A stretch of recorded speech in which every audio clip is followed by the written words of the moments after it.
My parents always called me the dumb one, while my sister got a full ride to Harvard.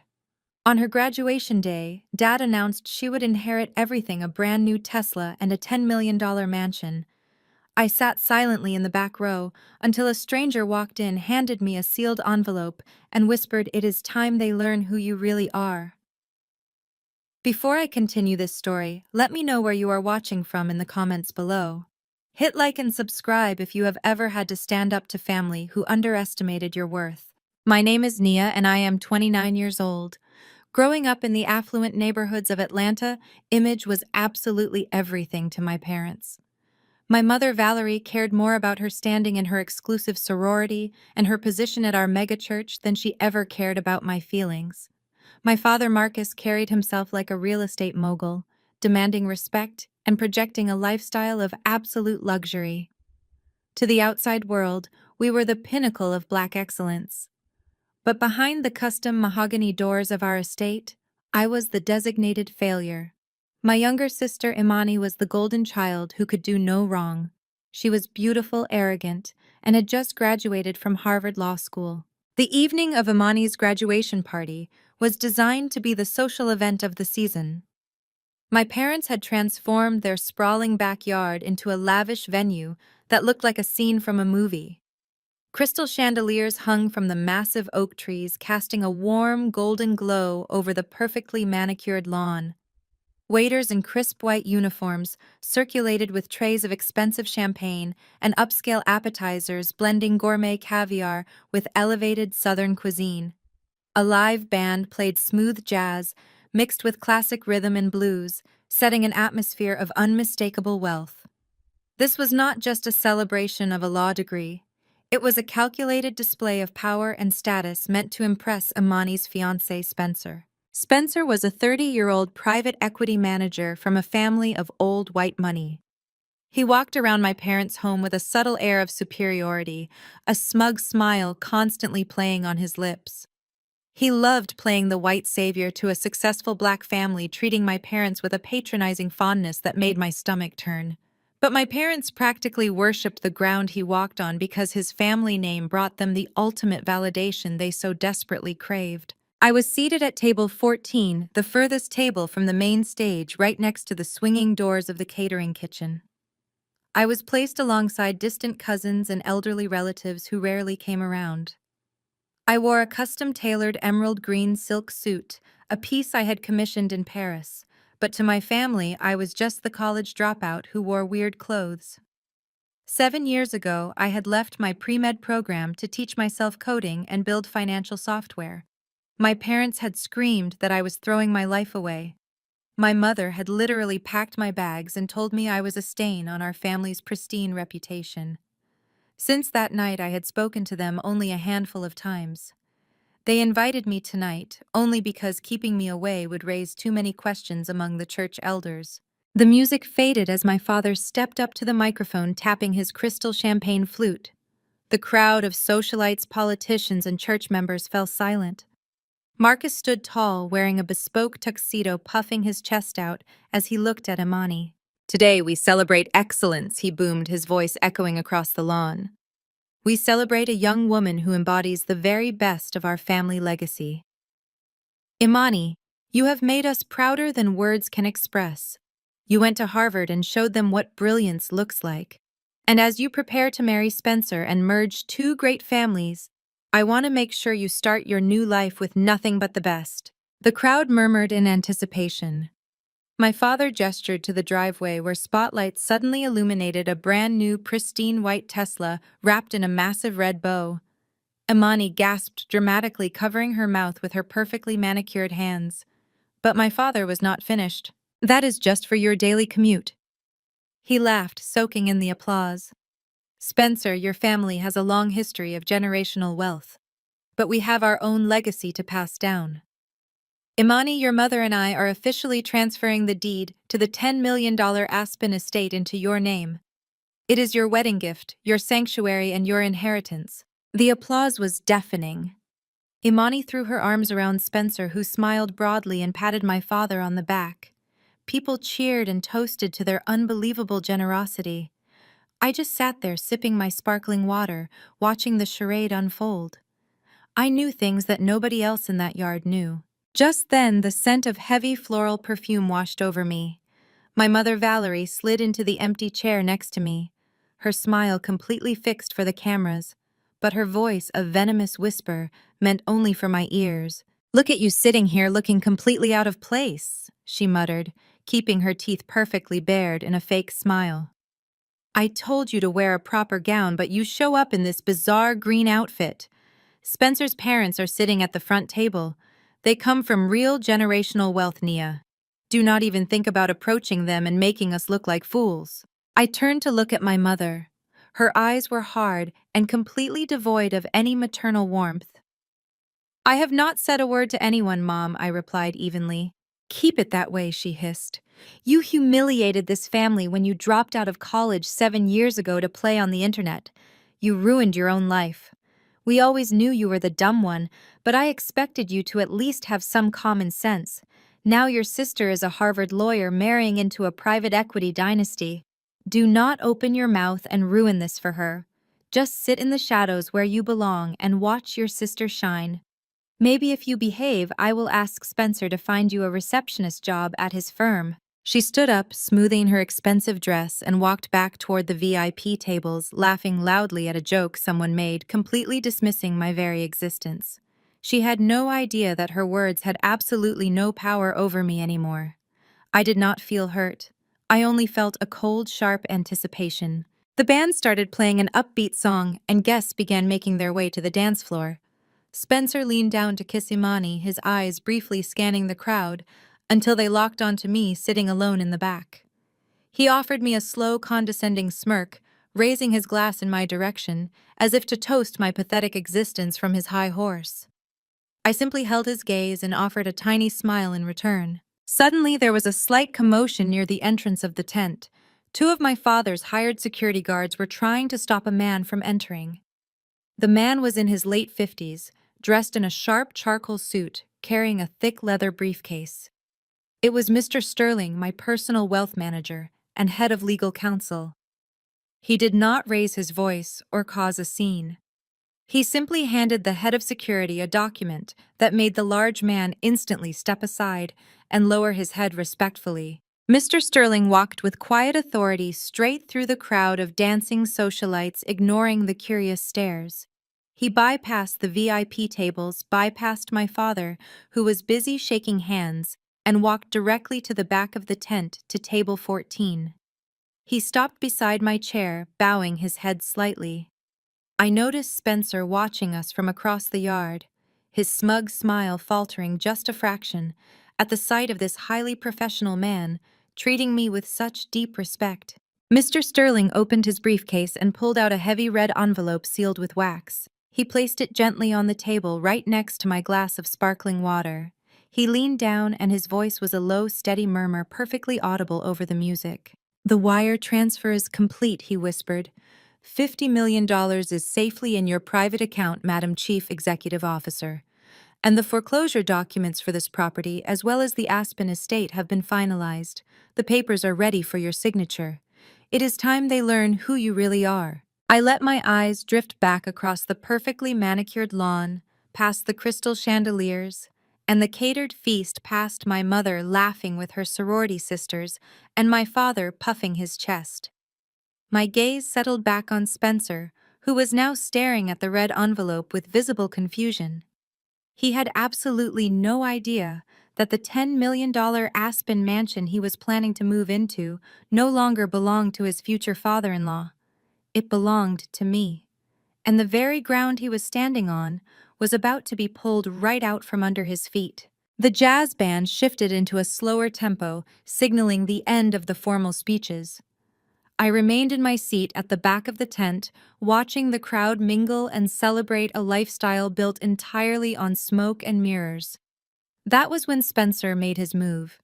He separated himself from the group of wealthy investors my father was desperately trying to impress, and walked deliberately toward my table. The angle of his approach cast a long shadow across my silk suit. He pulled out the chair opposite me and sat down uninvited, adjusting the cuffs of his bespoke tuxedo. His pale blue eyes scanned my outfit with a mixture of amusement and thinly veiled disdain. He leaned forward, resting his elbows on the table, interlacing his fingers in a textbook power pose he had likely practiced in front of a mirror for hours. Nia, we need to have a very grounded conversation about your current trajectory. Spencer began, his voice dripping with that specific brand of unearned authority. I know this evening is about celebrating Amani and her incredible achievements at Harvard, but as your future brother-in-law, I feel a certain responsibility to look out for you. I know things have not exactly panned out the way you hoped since you left school. The tech world is brutal even for people with actual degrees. Playing around with coding in a dark room is fine for a teenager, but you are pushing 30, Nia. It is time to join the real world. I kept my expression perfectly neutral, resting my hands on my lap. I am doing just fine, Spencer, I replied, my voice completely flat. He let out a short, patronizing chuckle, shaking his head as if dealing with a stubborn toddler. That is the problem, Nia. You think you are doing fine because you do not understand how the real world operates. You are living in a bubble. My family has been in private equity for 4 generations. We understand wealth creation. We understand how to build a legacy. Your parents have done an exceptional job elevating themselves into the upper echelons of Atlanta society, but you are becoming a noticeable liability to their brand. And quite frankly, you are becoming a massive liability to Imani. She is about to enter a very elite circle. She will be attending charity galas, hosting political fundraisers, and mingling with my family's exclusive network. When people ask what her sister does, it is highly embarrassing for her to say, "You are doing odd computer jobs and living in a crumbling house." Spencer leaned closer, lowering his voice to a conspiratorial whisper. But I am a problem solver, Nia. That is what I do. I fix broken assets. I spoke with my father yesterday and I pulled a massive favor for you. We have an opening at our downtown firm. It is a front desk receptionist position. You would be answering phones, greeting high net worth clients, and managing the executive coffee station. It is entry level, obviously, since you do not have the educational background for anything else. But it offers dental insurance and a steady paycheck. It would give you a respectable title. You could finally tell people you work in private equity. It is a tremendous opportunity to get you off the streets and into a professional environment. He sat back, crossing his arms with a self-satisfied smirk, clearly waiting for me to shower him with gratitude for his profound act of white saviorism. Before I could respond, the heavy scent of expensive perfume announced Amani's arrival. She glided over in her custom white dress, holding a crystal flute of champagne, her massive diamond engagement ring catching the ambient light. She placed a manicured hand on Spencer's shoulder, looking down at me with absolute pity. "I see Spencer is already sharing our good news with you," Imani said, her voice carrying that sharp, authoritative tone she had adopted since starting law school. "You really should take the job, Nia. It is a lifeline and you desperately need one. But we actually have another piece of business to discuss. It is about Grandma's house." I looked up at my younger sister. The modest house was the only place I had left after our parents threw me out into the cold 7 years ago. "What about the house, Imani?" I asked, keeping my tone dangerously calm. Imani sighed, taking a delicate sip of her champagne. "You have been squatting there for years, Nia. It is a blight on the neighborhood. Spencer and I were driving through the area yesterday, and we realized the property has excellent zoning potential. The structure itself is a teardown, obviously. We are going to bulldoze the entire thing and build a modern pool house and a regulation tennis court. It will be the perfect addition to the new estate Dad just gave me. It will significantly increase the overall property value." "That house belongs to Grandma's trust," I stated simply. Imani rolled her eyes, letting out a harsh, theatrical laugh. "Please, Nia, do not try to debate law with a Harvard graduate. Dad is the executor of the trust. I already drafted the transfer paperwork and he signed it this morning. Legally, you are a trespasser. I could have the sheriff forcefully evict you tomorrow morning. But I am not a monster. You are my sister, even if you are a massive disappointment. So here is my generous offer. If you pack your things quietly and vacate the premises by Friday, I will personally set up a monthly allowance for you. $500 a month. It is more than enough charity to help you rent a tiny studio apartment somewhere on the outskirts of the city. You can take the receptionist job Spencer so graciously offered and finally start acting like a functioning adult. She smiled a cold, calculated smile that perfectly mirrored our mother's expression. Think about it, Nia. You get a job and a steady allowance. All you have to do is disappear from our property and stop dragging the family name down. I looked back and forth between the two of them. Spencer with his inflated chest and stolen confidence. Imani with her shiny new degree and absolute lack of morality. They were perfectly matched in their grand delusion. Before I could deliver my response, a frantic voice interrupted us. "Excuse me, I am so sorry to interrupt." It was the general manager of the luxury catering company. He was sweating profusely, wiping his forehead with a cloth handkerchief, holding a sleek leather billfold. He looked wildly around the table, avoiding direct eye contact with Spencer. "What is the problem?" Spencer demanded, his tone instantly shifting from fake concern to aggressive entitlement. "Can you not see we are having a private family discussion? Go find a waiter if you need something." The manager swallowed hard, his hands visibly shaking, holding the leather folder. "Sir, I apologize, but I urgently need to speak with Marcus.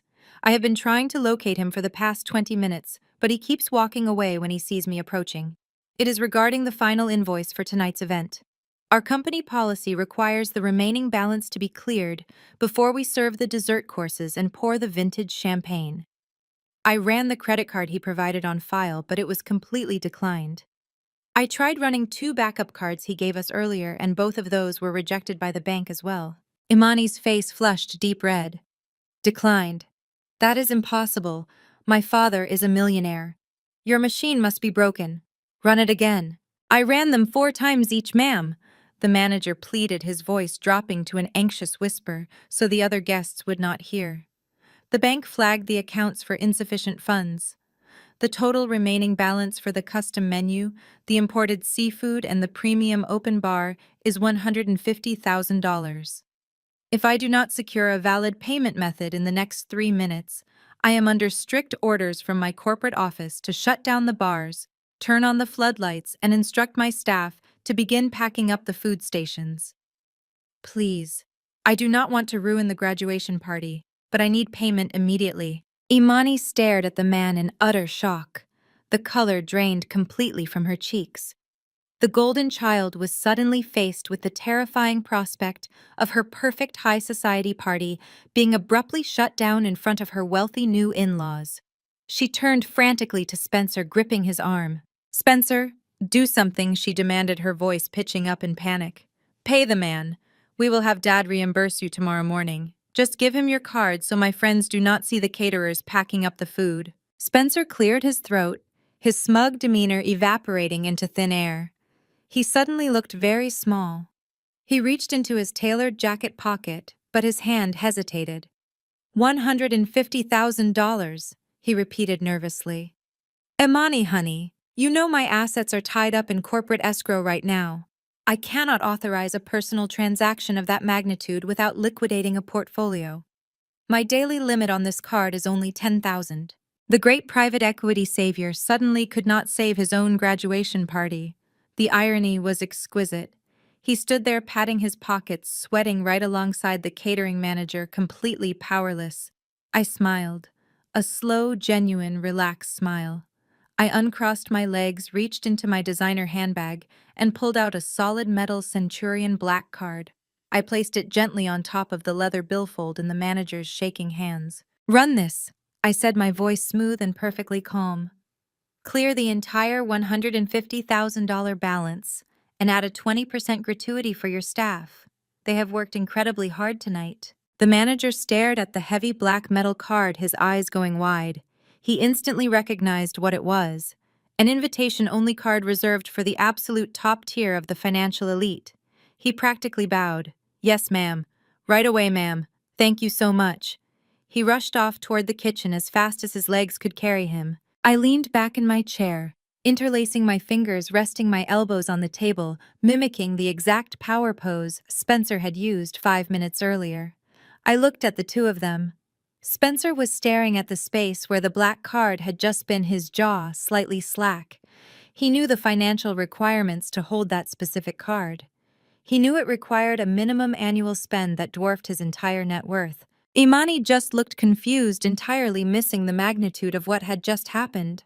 "What kind of fake credit card was that?" she scoffed, crossing her arms, trying desperately to regain her superiority. "You are going to get arrested for fraud, Nia. You cannot pay a bill like that with a stolen piece of plastic." Before Spencer could even formulate a response to Imani's ridiculous accusation of fraud, a sharp gasp cut through the smooth jazz music playing in the background. My mother Valerie materialized from the crowd like a storm cloud disguised in a custom-beaded evening gown. She had clearly been watching our table from a distance. She had seen the catering manager rushing over in an absolute panic, and she had definitely seen the heavy metal Centurion card gleaming in my hand. Her chest was heaving beneath her silk neckline. The polite, radiant smile she had been wearing all evening for the society photographers had completely vanished, replaced by a mask of absolute, unadulterated panic. She did not look like a woman whose daughter had just saved her massive party from a humiliating financial disaster. She looked like a woman whose deepest, darkest secret was threatening to spill out onto the manicured lawn for all of Atlanta's elite to see. Valerie lunged forward, her fingers wrapped around my upper arm with the precision and brutal force of a steel trap. Her perfectly manicured acrylic nails dug so deeply into my skin that I could feel the sharp biting sting through the thick silk of my emerald suit. "We are going for a walk," she hissed, her voice vibrating with a terrifying suppressed intensity. She did not wait for my response. She yanked me forward, dragging me away from table 14. I allowed her to pull me, my expression remaining completely neutral as we passed the bewildered faces of my distant relatives. As we navigated the edge of the sprawling party, Valerie forced a tight artificial smile onto her face. She nodded graciously to the church elders and waved at her sorority sisters as if we were simply two women stepping away for a private, loving mother and daughter chat. But her grip on my arm was bruising, a desperate, frantic attempt to maintain physical control over a daughter. She suddenly realized she could no longer mentally dominate. She dragged me past the glowing crystal chandeliers, past the catering tents, smelling of roasted lamb and truffle butter, and pushed me toward the dark, secluded edge of the property where the heavy security lights did not reach. The moment we were concealed behind the thick, towering privacy hedges, entirely out of sight from the billionaire guests and the local society reporters, Valerie dropped the loving mother facade completely. She spun around, her eyes blazing with a feral kind of rage. Without a single word of warning, she raised her hand and struck me across the face. The slap echoed sharply in the quiet darkness, the heavy diamond rings on her fingers scraping brutally against my cheekbone. The physical sting blossomed across my skin, a hot, radiating heat that rushed to my ear. 5 years ago, that exact same strike would have shattered me into a million pieces. 5 years ago, when she threw me out of this very house for failing a single class and wanting to build software instead of studying medicine. A slap like that would have brought me to my knees in tears. I would have begged for her forgiveness. I would have apologized for existing and ruining her perfect image. But tonight I did not even flinch. I did not raise a trembling hand to touch my stinging cheek. I did not look away. I simply stood there, my posture perfectly straight, my breathing slow and measured, looking down at the woman who had birthed me, with nothing but cold, analytical detachment. "What is wrong with you?" she spat, her voice trembling with a rage so deep it made her entire body shake. "How dare you pull a stunt like that in front of Spencer's family? Where did you get that black card, Naya? Are you doing something illegal? Are you sleeping with some old rich white man just to get your hands on dirty money? Is that how you are surviving out there on the streets?" She paced back and forth in the shadows, her hands fluttering wildly in the air, her voice rising in a frantic, desperate crescendo. "You always want to ruin everything for your sister. You could never stand the fact that she is the smart one, the beautiful one, the successful one, the one who actually made something of her life. You have been a bitter, jealous failure since the day you dropped out of college and brought shame to our doorstep. Do you honestly think parading around with stolen money or sugar daddy cash is going to make me respect you? Do you think flashing a piece of metal makes you equal to the incredibly important people sitting at those VIP tables? You are a disgrace to this family's name, Nia. Valerie stepped closer, pointing a trembling finger directly at my face, her eyes wide with manic fury. I have spent decades building our impeccable reputation in this city. I sit on the executive board of our church. I am a legacy member of the most prestigious black sorority in the entire country. Your father is a highly respected businessman. We have worked our entire lives to project black excellence, to show the world that we belong in these elite circles. And you, the college dropout, the absolute embarrassment of a daughter we have to hide in the background so you do not humiliate us. You decide tonight is the night to play games. She took a deep breath, her chest rising and falling rapidly. You think you can just buy your way into relevance? You think paying a catering bill makes you some kind of savior? You are nothing but a stain on this family. I want you to leave, right now. I want you to walk out the back gate, get into whatever cheap beat-up car you drove here in, and disappear before Spencer's parents realize who you really are. Go back to whatever pathetic life you are living, and stay away from us. She stood there breathing heavily, waiting for me to crumble. She was waiting for the apology, the tears, the absolute submission that had always followed her vicious outbursts. She was waiting for the dumb one to bow her head and walk away in shame. Instead, I slowly raised my hand and brushed a stray lock of hair away from my face. I looked at her, truly looked at her, and saw entirely past the expensive designer dress and the flawless makeup. I saw a terrified, deeply insecure woman whose entire identity was built on a fragile, crumbling house of cards. I reached out and gently, but with undeniable dominant force, pushed her pointing finger down, brushing her hand away from my personal space. "Are you quite finished, Mom?" I asked, my voice smooth, quiet, and completely devoid of emotion. Valerie blinked, visibly stunned by my utter lack of reaction. The absolute calm in my voice seemed to unnerve her more than if I had screamed back at her. I did not pay that massive bill to show off. I continued, taking a slow, deliberate step forward, forcing her to instinctively take a step back into the hedges. I did not pay it to embarrass Amani, and I certainly did not pay it to earn your respect. Your respect is utterly worthless to me now. I watched the deep confusion wash over her face, warring with her lingering desperate anger. She opened her mouth to speak, but I did not give her the chance. I paid the catering manager because he was exactly 2 minutes away from walking out onto that brightly lit stage, grabbing the microphone from Dad, and announcing to your prestigious church elders, your judgmental sorority sisters, and Spencer's billionaire parents, that the food service was being immediately terminated. I paused, letting the heavy silence stretch between us, letting the cool night air chill the sudden sweat forming on her forehead. I watched her eyes dart back and forth as the reality of my words began to penetrate her manicured delusion. "I didn't pay to ruin your night, Mom," I said, leaning in slightly, my voice dropping to a surgical, devastating whisper. "I paid because Dad's credit card was just declined by the restaurant. And when they tried to run it again, it was declined a second time. All 3 of his premium backup cards were flagged for insufficient funds. The manager told me Dad's accounts are completely maxed out and frozen." I held her gaze, watching the absolute horror dawn in her eyes as I delivered the final crushing blow. "You and Dad do not have a single dime to your names. You are completely broke, aren't you?" My mother stared at me in the shadows of the garden, her mouth opening and closing like a suffocating fish, entirely unable to deny the truth of their absolute financial ruin. I simply turned on my heel, leaving her standing alone in the dark, and walked out the back gate of the estate. But in our family, a crisis is never allowed to disrupt a scheduled performance. Exactly 1 week later, I was summoned back into the lion's den. It was time for our traditional Sunday dinner. Growing up in the affluent black community of Atlanta, Sunday dinner was an institution. It was meant to be a time of warmth, connection, and spiritual grounding after church. In our house, however, it was a psychological battleground dressed up in fine china and sterling silver. The atmosphere in the massive formal dining room was so heavy and suffocating that it felt difficult to pull oxygen into my lungs. If you were to track your eyes around the long mahogany table, you would see a masterpiece of culinary perfection masking a desperate reality.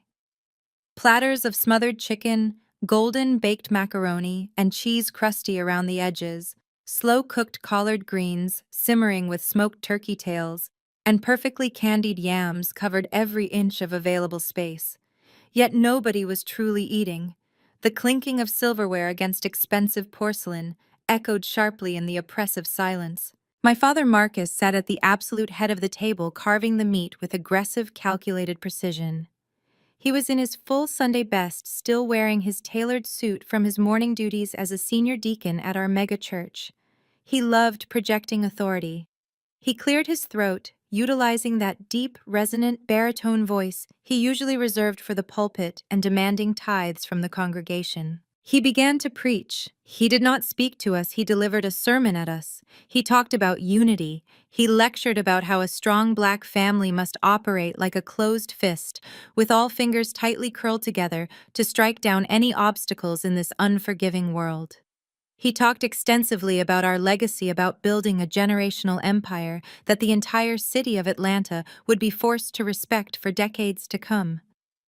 He spoke of duty sacrifice and the absolute necessity of putting the family name above personal desires. Nia, my father said, finally wiping his mouth with a monogrammed linen napkin and fixing his hard gaze directly on me. We have a highly critical business matter to conclude today. He reached into his thick leather briefcase resting on the floor beside his ornate chair and pulled out a stack of legal documents. He slid them smoothly across the polished wood until they rested right next to my dinner plate. Spencer has been gracious enough to help us restructure our family portfolio. Marcus continued, gesturing toward the white man sitting across from me. Spencer was currently swirling a glass of expensive bourbon, with a look of supreme self-satisfaction radiating from his pale face. In order to maximize our leverage and secure the best possible interest rates for our upcoming commercial development projects, we need to consolidate all physical properties under the primary family trust. It is basic asset management, Nia Spencer chimed in, leaning back in his chair and using that slow, deliberate tone people use when explaining simple concepts to a slow child. Your father has significant equity tied up in various disparate avenues. But to show my family's private equity board that the Marcus Washington estate has the required liquidity for our upcoming merger, we need to pool everything into one central holding company. That little property your grandmother left you down in the West End is currently a completely dead asset. By rolling it into the main corporate trust, we can leverage its equity immediately. It is the only logical financial move for the family's future. Exactly, Imani snapped, rolling her eyes aggressively as she picked at her greens. You dropped out of school, Nia. You have absolutely no idea how high-level corporate finance works. Spencer is doing Dad a massive favor by organizing this structural shift. The absolute least you can do is sign the paper so we can secure the capital we need. I am about to marry into a financial dynasty, and Dad needs his portfolio to look absolutely impeccable for the background checks. Do not be selfish and ruin this for me. I looked down at the heavy stack of paper resting next to my plate. The document on top was a quitclaim deed. It was a legally binding contract designed to transfer full ownership of my grandmother's house directly to my father's holding company. It was the only tangible asset I owned that they could not currently touch. The modest brick house was the exact place I had sought refuge in when they threw me out into the freezing rain 7 years ago. Now they wanted to strip that sanctuary away too, just to prop up their failing facade of extreme wealth. They were drowning in massive hidden debts, and they wanted to use my only home as collateral to secure another desperate loan. I did not reach for the expensive fountain pen my father had so helpfully placed on top of the contract. I slowly picked up my crystal glass of iced sweet tea, took a deliberate sip, and set it back down on the coaster. The ice clinked softly in the deafening silence of the dining room. I looked my father directly in the eyes, refusing to break eye contact. No, I said, my voice perfectly steady and quiet. Marcus completely froze. The heavy silver carving knife in his hand clattered loudly against the fine china platter. Valerie gasped, clutching her pearls in a highly theatrical display of maternal shock. "Excuse me, Marcus," rumbled the righteous deacon facade, instantly cracking to reveal the desperate cornered man underneath. "I am not signing over my house," I repeated, pushing the legal documents back across the table with my index finger. "You and Mom are drowning in debt. I know the truth, Dad. You have maxed out every single credit line you have access to. Your business accounts are overdrawn.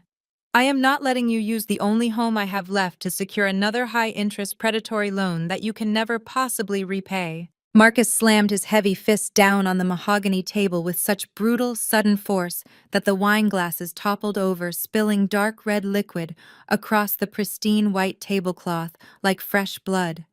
He stood up, his heavy carved chair scraping violently against the hardwood floor. His face flushed a dark, dangerous shade of purple with absolute unhinged rage.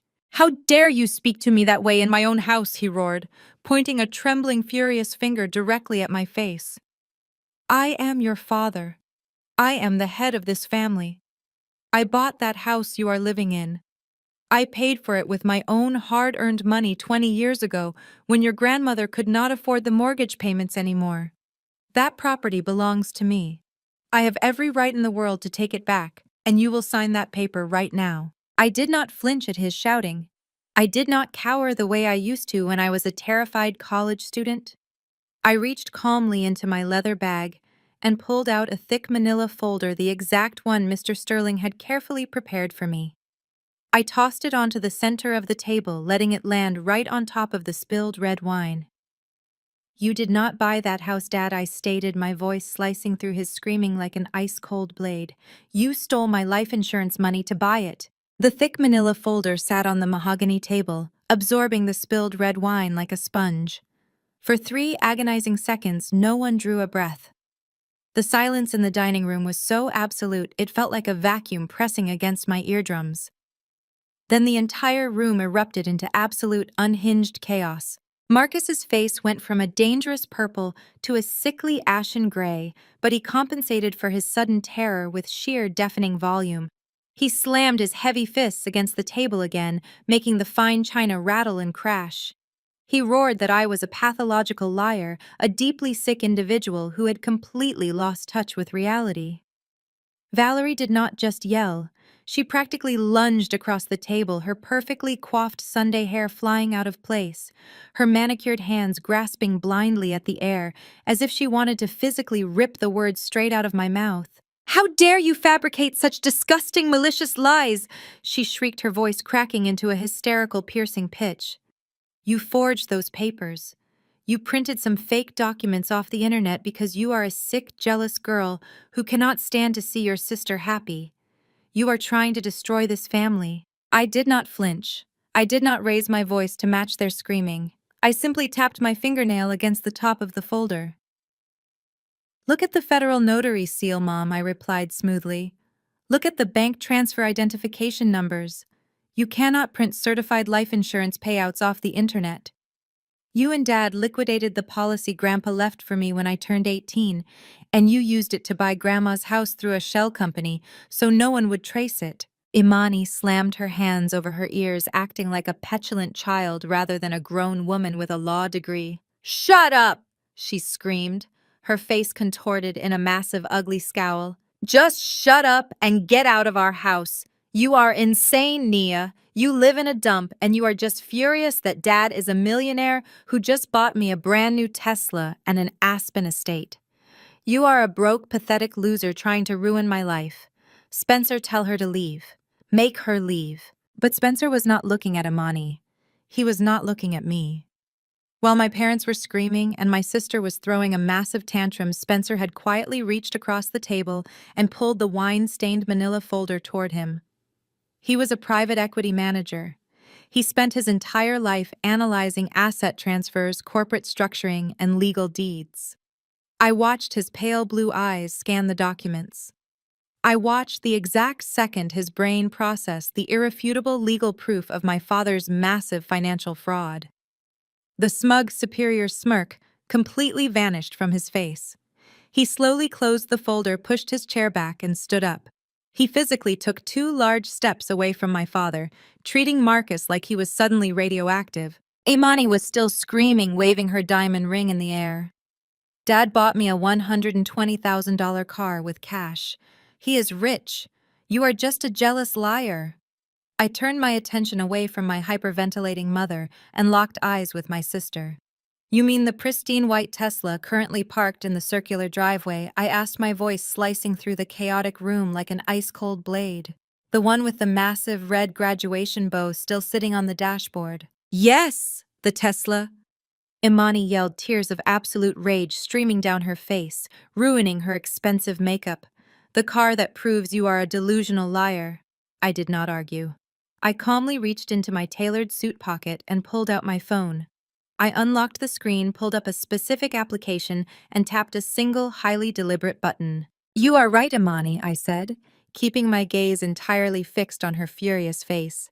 It is a beautiful piece of machinery. It has fantastic safety ratings and an incredible battery life. It is just a massive shame that you do not actually own it. What are you talking about?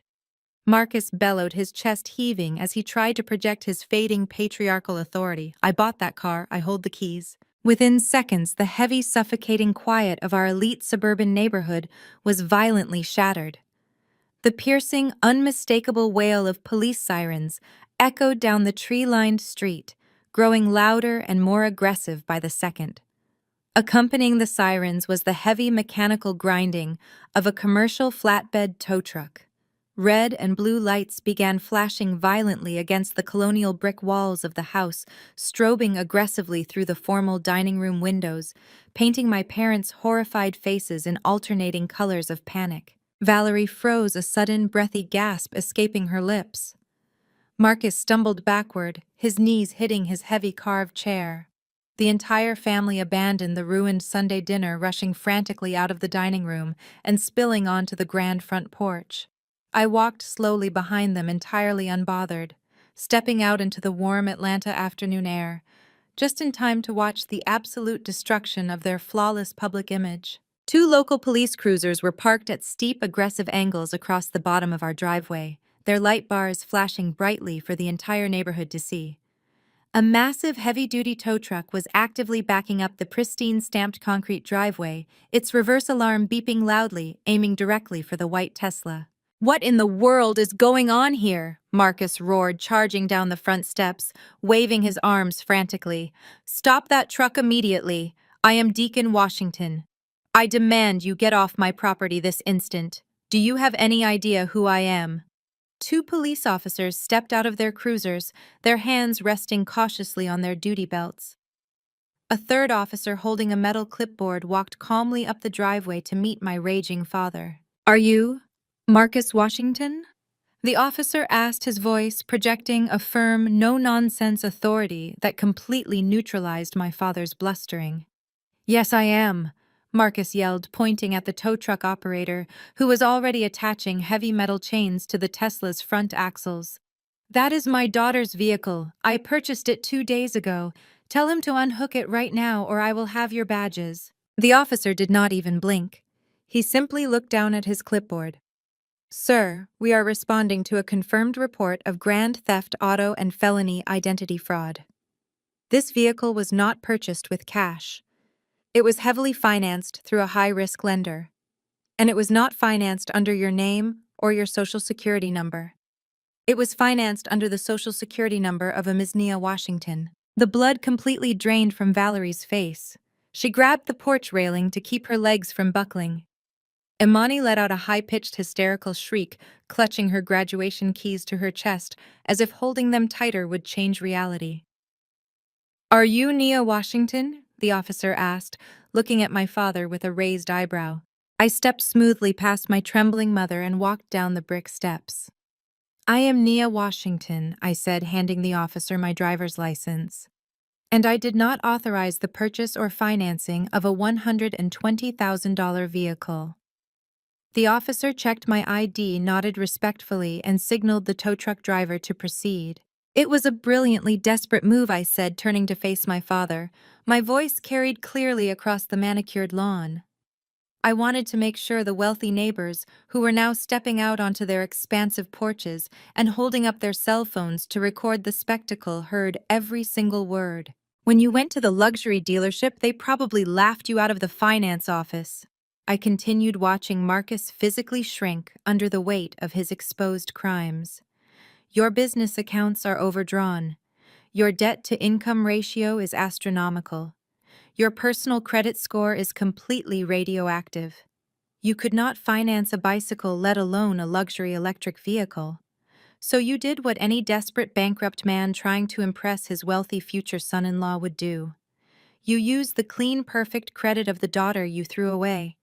You memorized my social security number, you forged my electronic signature on the binding loan agreements, and you stole my identity to buy a prop for your graduation performance. That is a lie. Marcus stammered, his voice weak, trembling, stripped of all its former power. I am your father. I have rights. You have the right to remain silent, I corrected him coldly. I flagged the fraudulent account with the credit bureaus this morning. The lender canceled the contract immediately due to suspected identity theft, and the dealership dispatched the repo unit to reclaim their stolen property. The heavy mechanical winch on the tow truck whined loudly, lifting the front end of the pristine white Tesla off the ground. The massive red graduation bow slid off the dashboard and tumbled onto the concrete driveway, getting instantly crushed under the heavy tires of the tow truck. No, Imani screamed a guttural, terrifying sound. She threw herself onto the perfectly cut grass, kicking her heels and sobbing hysterically in her expensive Sunday dress. It is my car. I went to Harvard. I deserve it. Spencer, do something. Tell them to stop. But Spencer was not coming to her rescue. He had quietly slipped out the front door carrying his keys. He took one long, disgusted look at the repossession, the screaming fiancé on the lawn, the police officers taking statements, and the bankrupt father facing federal fraud charges. Spencer turned his back on Imani, walked briskly to his own luxury sedan, and drove away without looking back, completely severing his ties to our toxic, collapsing family. Marcus watched the tow truck pull the Tesla out into the street. He watched his wealthy neighbors whispering and pointing. He watched his future son-in-law abandon them. The absolute reality of his situation finally crushed him. The man who had spent his entire life projecting untouchable power and wealth let out a hollow, defeated gasp. His knees buckled completely, and Marcus collapsed heavily into a wrought iron patio chair, burying his face in his trembling hands, entirely broken. You're entirely missing the point, Mom, I said, my voice cutting through her desperate rationalizations. This isn't just about a car. It's about you and Dad constructing a completely fraudulent lifestyle and expecting me to fund it without my knowledge. You didn't borrow my name. You committed multiple federal felonies. Valerie's face twisted, her tears drying up, instantly replaced by that familiar ugly mask of absolute indignation. Don't you dare talk to us about felonies, she spat, taking a step toward me, her finger jabbing the air. We are your parents. We raised you. We put clothes on your back and fed you when you were nothing. If your father needed to use your credit to maintain this family's standing, then that was your duty as a daughter. Family sacrifices for family, Nia. That is how this works. We protect our own. I let out a harsh, incredulous laugh that echoed off the brick facade of the house. Protect our own, I repeated, shaking my head. Where was that protection 7 years ago, Mom? Do you remember that winter? The winter I got severe pneumonia and missed 2 weeks of classes. I failed exactly one midterm because I was physically unable to breathe, let alone study. Valerie flinched, looking away, but I didn't let her off the hook. I came home coughing up blood, running a fever of 103, begging you just to let me sleep in my own bed for a few days so I could recover. I continued, my voice rising, vibrating with the suppressed anger of a decade. And what did you do? You and Dad stood right there in the grand entryway of this beautiful, pristine house and told me I was an embarrassment. You said a C average student had no place under your roof. You literally threw my suitcase out into the freezing rain and locked the door behind me. I had to walk 3 miles to a bus stop, sick and entirely alone, because my family decided my grades were more important than my life. Marcus looked down at the ground, his shoulders slumped, completely unable to meet my eyes. Imani was still sobbing quietly near the driveway, but she wasn't protesting anymore. "So don't stand there and preach to me about family sacrifice, Mom," I said, my tone turning dangerously calm again. "You sacrificed me the second I became inconvenient to your perfect image. You only want me to be family now because I am the only one with a credit score high enough to keep your pathetic charade afloat." Valerie's mouth opened and closed, her face cycling rapidly through anger, embarrassment, and a profound, terrifying realization that she had completely lost control. The power dynamic hadn't just shifted, it had entirely inverted. She was no longer the matriarch handing down judgments. She was a desperate woman, caught in her own lies, standing exposed in front of the very people she had spent her life trying to impress. The silence that followed was suffocating, broken only by the distant hum of the tow truck disappearing down the street. It was a moment of profound reckoning, a physical manifestation of everything wrong with our family. And then Spencer cleared his throat.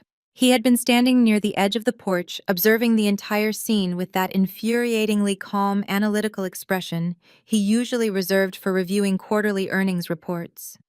He adjusted his silk tie, shot a brief dismissive glance at Imani, who was still sniffling on the grass, and then looked directly at me. "All right, Nia, let's dial down the theatrics," Spencer said, his voice dropping into that smooth, practiced tone of a corporate negotiator stepping in to close a messy deal. "We understand you're upset. The situation with the car is unfortunate, and Marcus clearly overstepped. But screaming about it on the front lawn isn't productive." He took a step forward, placing himself physically between me and my parents, attempting to reclaim the narrative, to position himself as the rational, educated savior stepping in to handle the emotional, chaotic mess of his future in-laws. "If Marcus and Valerie are experiencing a temporary liquidity issue, there are professional ways to handle it." Spencer continued, his gaze patronizing. "Screaming about federal charges and towing cars only damages everyone's brand. Let's be pragmatic. You're holding the deed to your grandmother's house, a property that is clearly causing tension. My firm is looking to expand its real estate portfolio in this area." He offered a tight, perfectly calculated smile. "I'll tell you what I'll do. I will personally arrange for my firm to purchase that property from you for exactly twice its current market value. We will clear the transaction quietly off the books. Marcus can use those funds to immediately settle this car situation and restructure his debt, and you walk away with a significant influx of cash to support your whatever it is you're doing. It's a clean, quiet solution that benefits everyone. Let's let the people with actual financial literacy handle this problem." Spencer stopped dead in his tracks, his impeccably polished wingtips hovering just above the ruined grass. He slowly turned around, the condescending savior mask sliding back into place, completely undisturbed by the catastrophic meltdown of my parents' fraudulent empire. He approached the patio table, sidestepping my mother, who was now weeping softly against the brick column, and pulled a sleek silver pen from his breast pocket.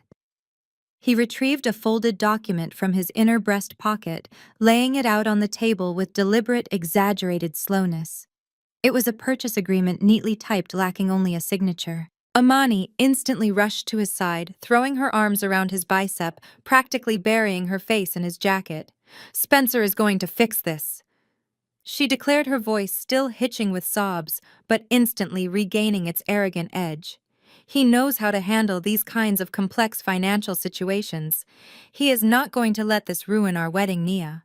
Just sign the paper and let him take over." Spencer patted her hand, a sickening display of paternalistic affection. "Exactly, Nia," he said, his voice dropping an octave into that smooth, practiced tone of a seasoned negotiator talking down a ledge. "This is what we call a distressed asset scenario. Marcus overleveraged. It happens in these kinds of communities when people try to fast-track their wealth accumulation without the proper educational foundation. But my firm specializes in restructuring. We can buy the house, clear Marcus's immediate debts, and even set up a small, manageable trust for you. A modest stipend. You are, after all, an uncredentialed woman trying to navigate a highly complex economic downturn. Let my family's firm take this burden off your shoulders." He slid the silver pen across the table. It stopped inches from my hand. "Just sign on the dotted line," he murmured, "and you can walk away from this entire mess with a clean slate." I looked down at the contract. It was a standard purchase agreement, offering exactly $2.5 million for a property currently appraised at over $6 million due to the aggressive rezoning of the West End. It was a blatant predatory steal dressed up as an act of familial charity. I looked at the silver pen gleaming under the harsh security lights. Then I looked up at Spencer, his pale eyes completely devoid of empathy, burning only with the absolute certainty that he was the smartest person in the room. I picked up the contract. I did not reach for the pen. I held the thick legal paper in both hands, my fingers gripping the edges tightly. And then with a sharp, decisive motion, I ripped the entire document in half. The sound of the tearing paper was loud and startling in the sudden quiet of the yard. I stacked the two halves together and ripped them again, tossing the shredded pieces onto the patio table, right next to the silver pen. Imani gasped, pulling away from Spencer. "Are you completely insane?" she screamed, pointing at the shredded paper. "He is trying to save us. He is trying to save you." I ignored my sister entirely. My eyes locked on Spencer, watching the carefully constructed savior facade finally crack, revealing the absolute panic underneath. "Your firm is going to buy my house, Spencer?" I asked, my voice dangerously soft, yet carrying an undeniable crushing weight. "With what capital exactly?" Spencer stiffened, his jaw clenching.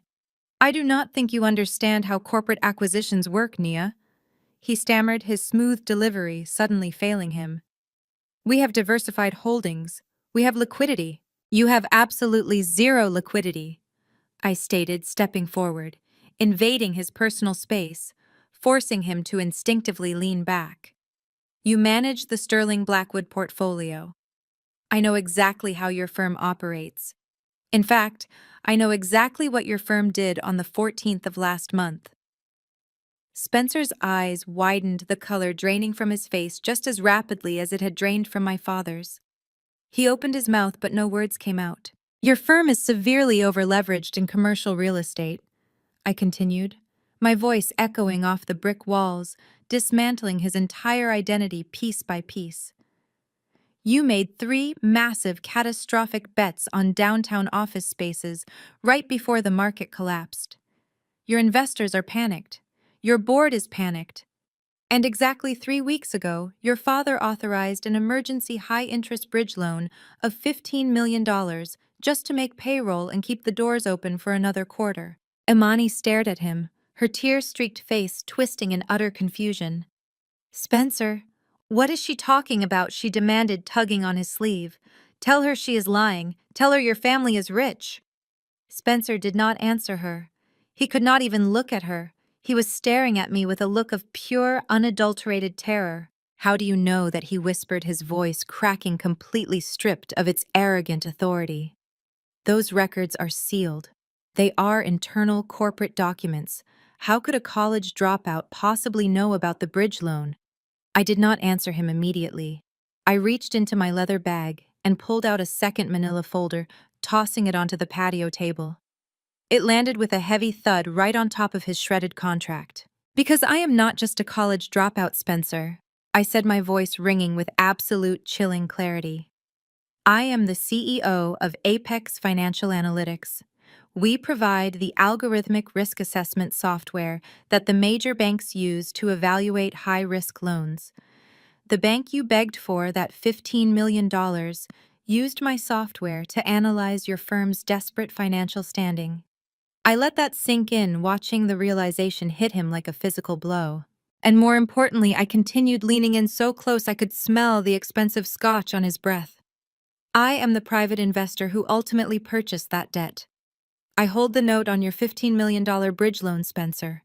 Which means as of this exact moment, I practically own your family's entire firm." Spencer's entire carefully curated reality seemed to violently tilt on its axis.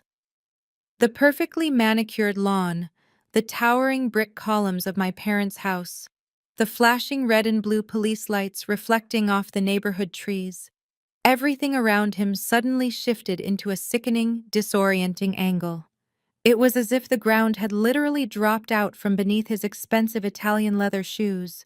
His pale skin flushed a blotchy, uneven crimson, and his throat bobbed aggressively as he desperately tried to swallow the rising tide of absolute panic. "That is impossible," Spencer stammered, taking a clumsy, uncoordinated step backward.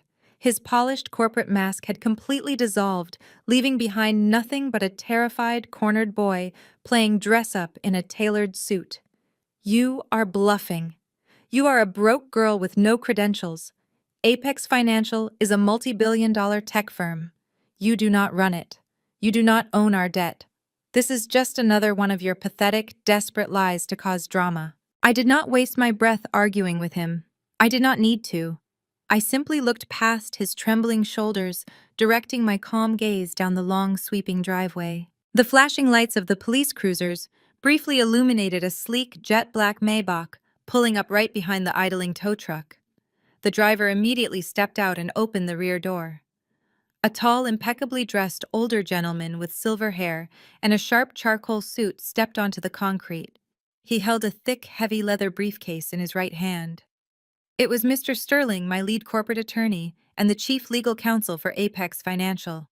He bypassed the confused police officers with a polite nod, his expensive shoes clicking rhythmically against the pavement as he walked directly toward our chaotic gathering on the patio. "Right on time," I said softly, crossing my arms over my chest. Spencer spun around, his eyes locking onto the approaching figure. His breath caught audibly in his chest. He recognized Mr. Sterling immediately. Anyone operating in the high-stakes financial sector of Atlanta knew exactly who Arthur Sterling was.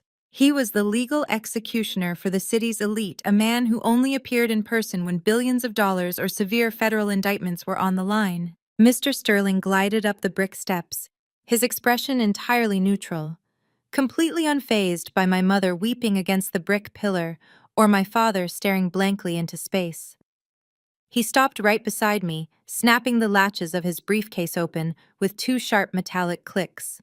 "Good afternoon, Ms. Washington," Mr. Sterling said smoothly, handing me a fresh stack of documents before turning his piercing cold gaze directly onto Spencer. "Mr. Blackwood, I am surprised to see you offering real estate buyouts today. I would have assumed your schedule was entirely booked with your emergency federal compliance meetings." Spencer opened his mouth, but only a pathetic, raspy squeak came out. He looked frantically between me and Mr. Sterling, the remaining blood draining from his face, until he looked like a living ghost. "Would you like to do the honors, Arthur?" I asked, gesturing toward the terrified man in front of us. "He seems to be having trouble understanding the severe complexities of his own firm's financial ruin." "With pleasure," Mr. Sterling replied. He pulled a pair of reading glasses from his breast pocket and slid them onto his nose. He began reading aloud, his deep, resonant voice projecting across the lawn with devastating surgical authority. "Sterling Blackwood Private Equity is currently under an active high-level investigation by the Securities and Exchange Commission for massive misappropriation of client funds.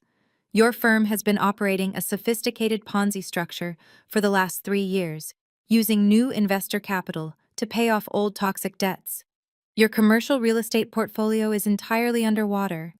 Your family's personal assets are leveraged to the absolute maximum limit. You lease your luxury cars. You lease your penthouse office space.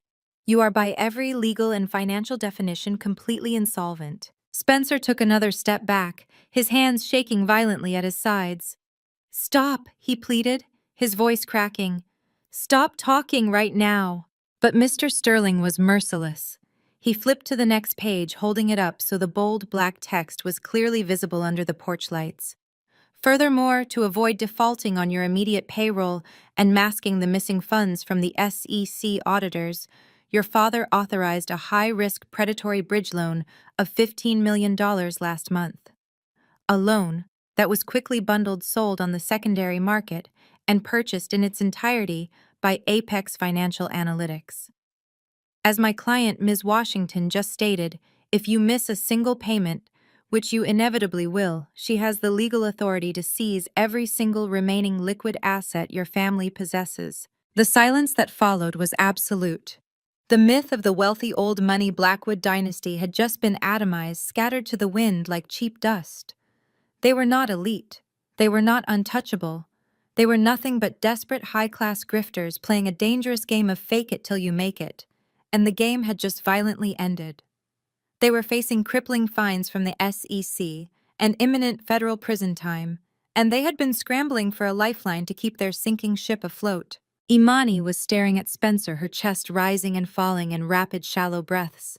The gears in her mind were turning, fighting through her own deep denial and massive entitlement, finally connecting the horrifying dots. She looked at his designer suit, his expensive watch, and then down at the massive diamond engagement ring currently weighing down her left hand. She slowly stepped away from him, her eyes wide with a sudden dawning horror. "You," Imani stammered, her voice shaking with profound betrayal. "You pushed for a short engagement. You insisted we rush the wedding. You kept telling Dad that we needed to merge our family trusts immediately to maximize our tax benefits." "Imani, listen to me," Spencer begged, reaching a trembling hand out toward her. "It is not what it sounds like. We can still fix this. We can restructure everything." Imani swatted his hand away, as if his skin were coated in battery acid. "You did not want me because you loved me." She gasped, the realization hitting her so hard she physically swayed on her high heels. "You wanted my family's money. You thought Dad was a multimillionaire. You were going to use my dowry to pay your debts. You were going to drain my accounts to save yourself from going to federal prison." The sheer accuracy of her accusation shattered the last remaining fragment of Spencer's sanity.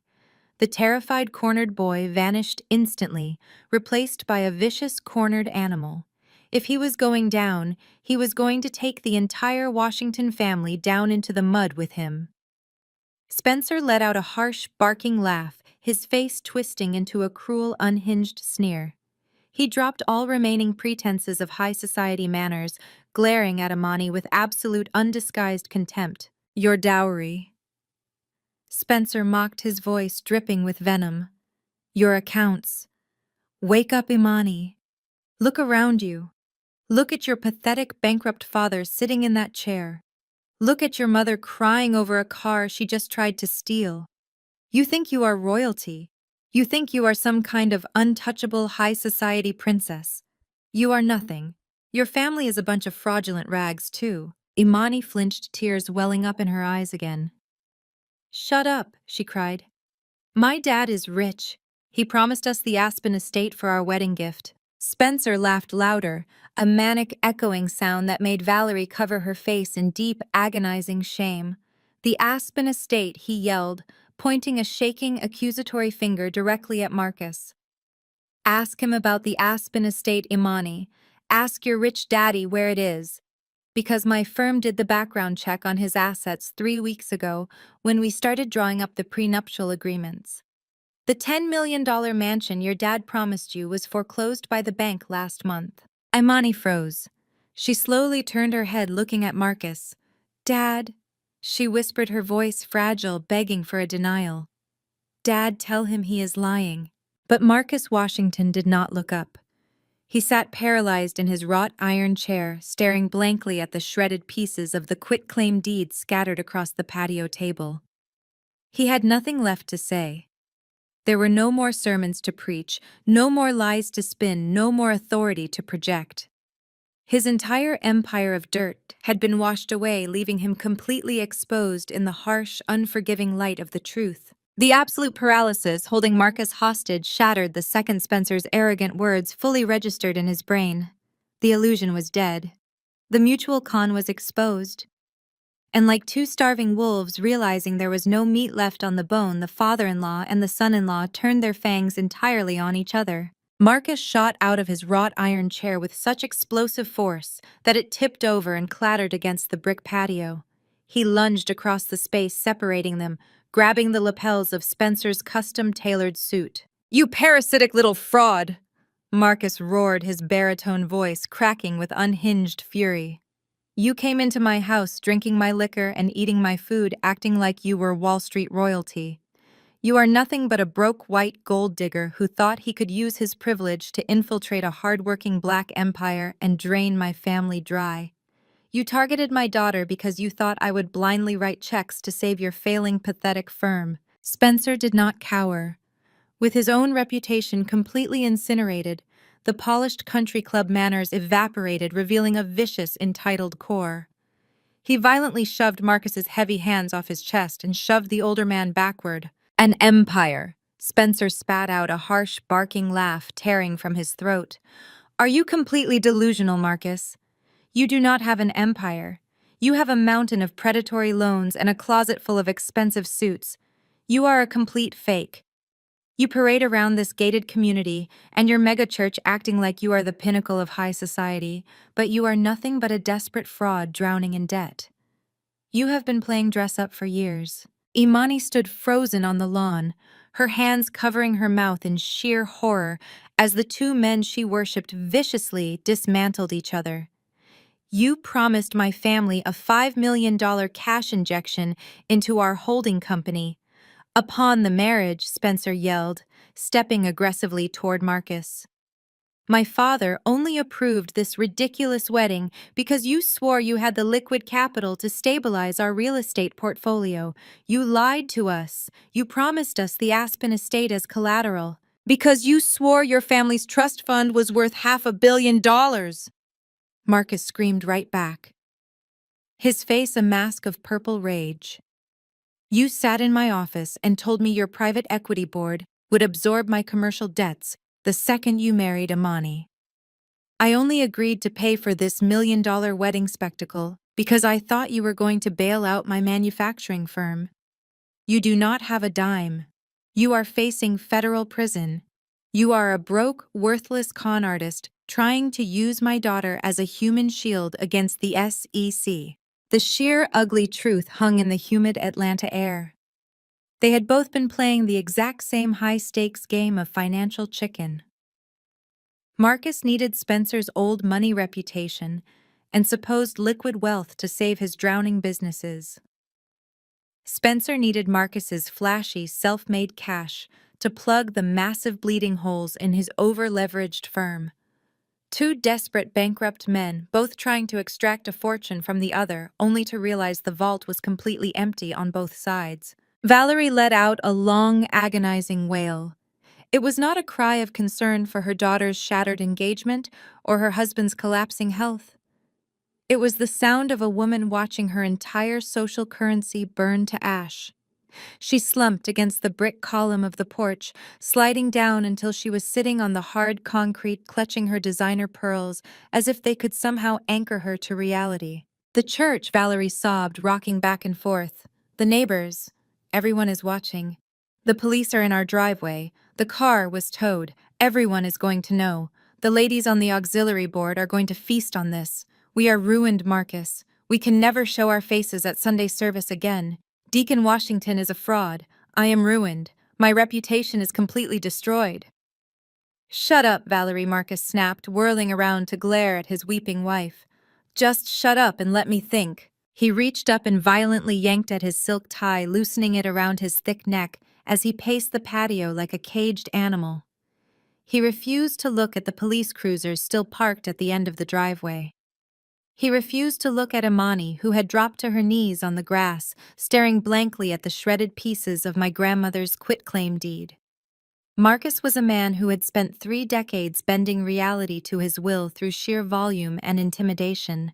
He was not ready to surrender. He stopped pacing and took a deep, ragged breath, physically forcing his broad shoulders back. He adjusted his suit jacket, attempting to summon the ghosts of his former authority. He turned away from the weeping women and the furious, bankrupt son-in-law, fixing his bloodshot eyes directly on me. "You think you have won, Nia?" Marcus growled, his voice dropping into a dangerous, gravelly register. "You think, because you wear a cheap suit and play with algorithms, that you can destroy me. You think exposing this little real estate problem changes who I am." I stood perfectly still, letting him dig his own grave deeper. "I built my company from the ground up. Marcus bellowed, his chest puffing out with desperate manufactured pride. I am Marcus Washington. Drowning in debt or not, I still own 70% of Washington Manufacturing. The brand alone is worth a fortune. I do not need this pathetic boy or his fraudulent private equity firm to save me. I do not need your grandmother's worthless house. I have options. Real options. High-level corporate buyers who actually understand the value of my legacy. He jabbed a finger in my direction, a triumphant manic gleam returning to his desperate eyes. I am selling the company, Marcus declared, proudly projecting his voice so the entire neighborhood could hear his supposed salvation. Vanguard Group, the largest asset management firm in the state. They sent a formal letter of intent to my office just last week. They are going to initiate a hostile takeover of my commercial debt and buy me out completely. It is a multi-million-dollar acquisition. They are going to clear my ledgers and leave me with enough capital to buy and sell you 10 times over. I am untouchable. The silence that followed his grand declaration was brief. I looked at his sweaty, triumphant face. I looked at Valerie, who had suddenly stopped crying, a tiny spark of greedy hope reigniting in her tear-filled eyes. I looked at Amani, who was slowly standing up from the grass, desperate to believe that her father was still the rich king he claimed to be. I tried to maintain a neutral expression. I really did. But the absolute poetic irony of his statement was simply too much to contain. I threw my head back and laughed. It was not a small, polite chuckle. It was a loud, genuine, belly-deep laugh that echoed across the lawn, slicing through the heavy, dramatic tension like a chainsaw. I laughed until my ribs ached, until Marcus's triumphant smirk faltered and twisted back into pure, unadulterated confusion. The sound of my laughter hung in the heavy summer air, sharp and bright, cutting through the thick fog of their collective delusion. Marcus stared at me, his eyes wide and bloodshot. His jaw slacked in a grotesque mask of confusion. He was waiting for me to stop, waiting for the punchline, waiting for the moment I would shrink back into the terrified, obedient daughter he had violently discarded 7 years ago. But that girl was dead. She had frozen to death on the 3-mile walk to the bus stop on the night he threw me out into the winter rain. I stopped laughing. The smile vanished from my face, replaced by a cold, impenetrable calm. I stepped forward, moving out of the periphery and directly into the center of the patio light. The visual focus of the entire yard seemed to shift entirely onto me, narrowing the world down to this exact point in space and time.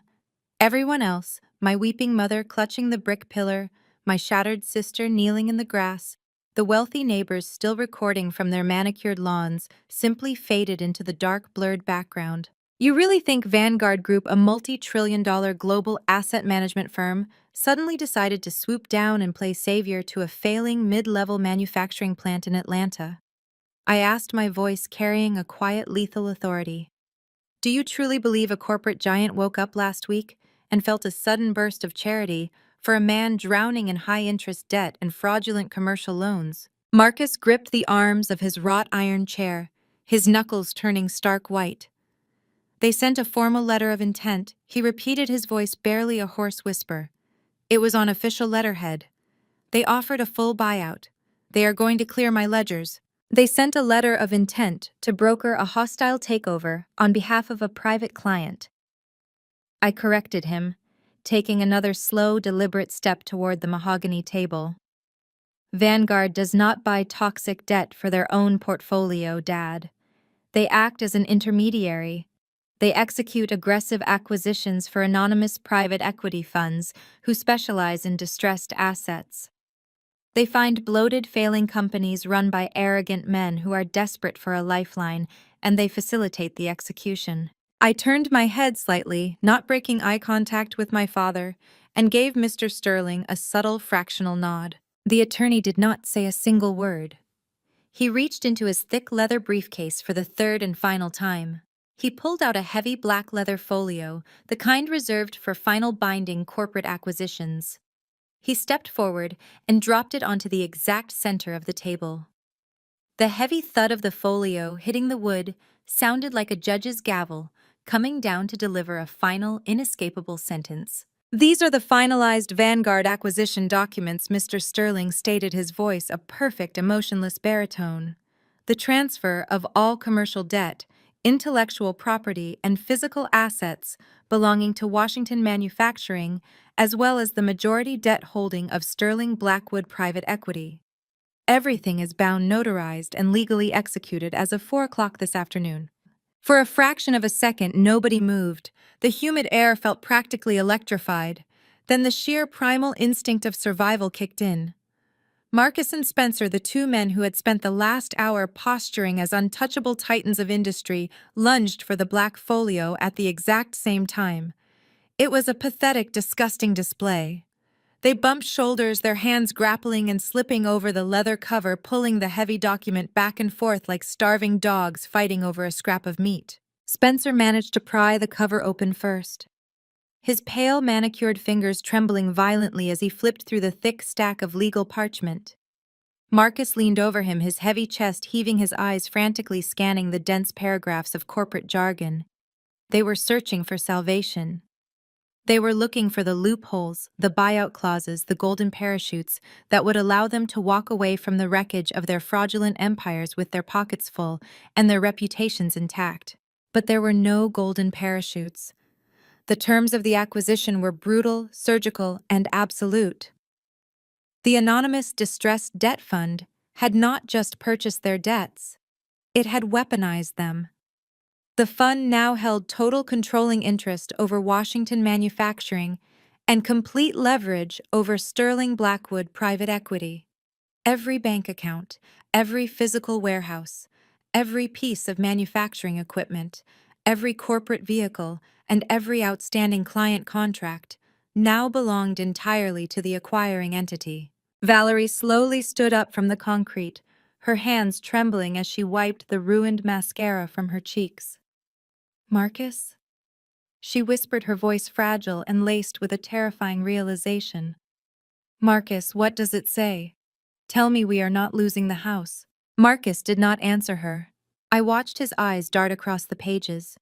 I watched the sweat bead on his forehead and trace a slow, agonizing path down his cheek. I watched him physically struggle to pull oxygen into his lungs as he realized the true magnitude of his defeat.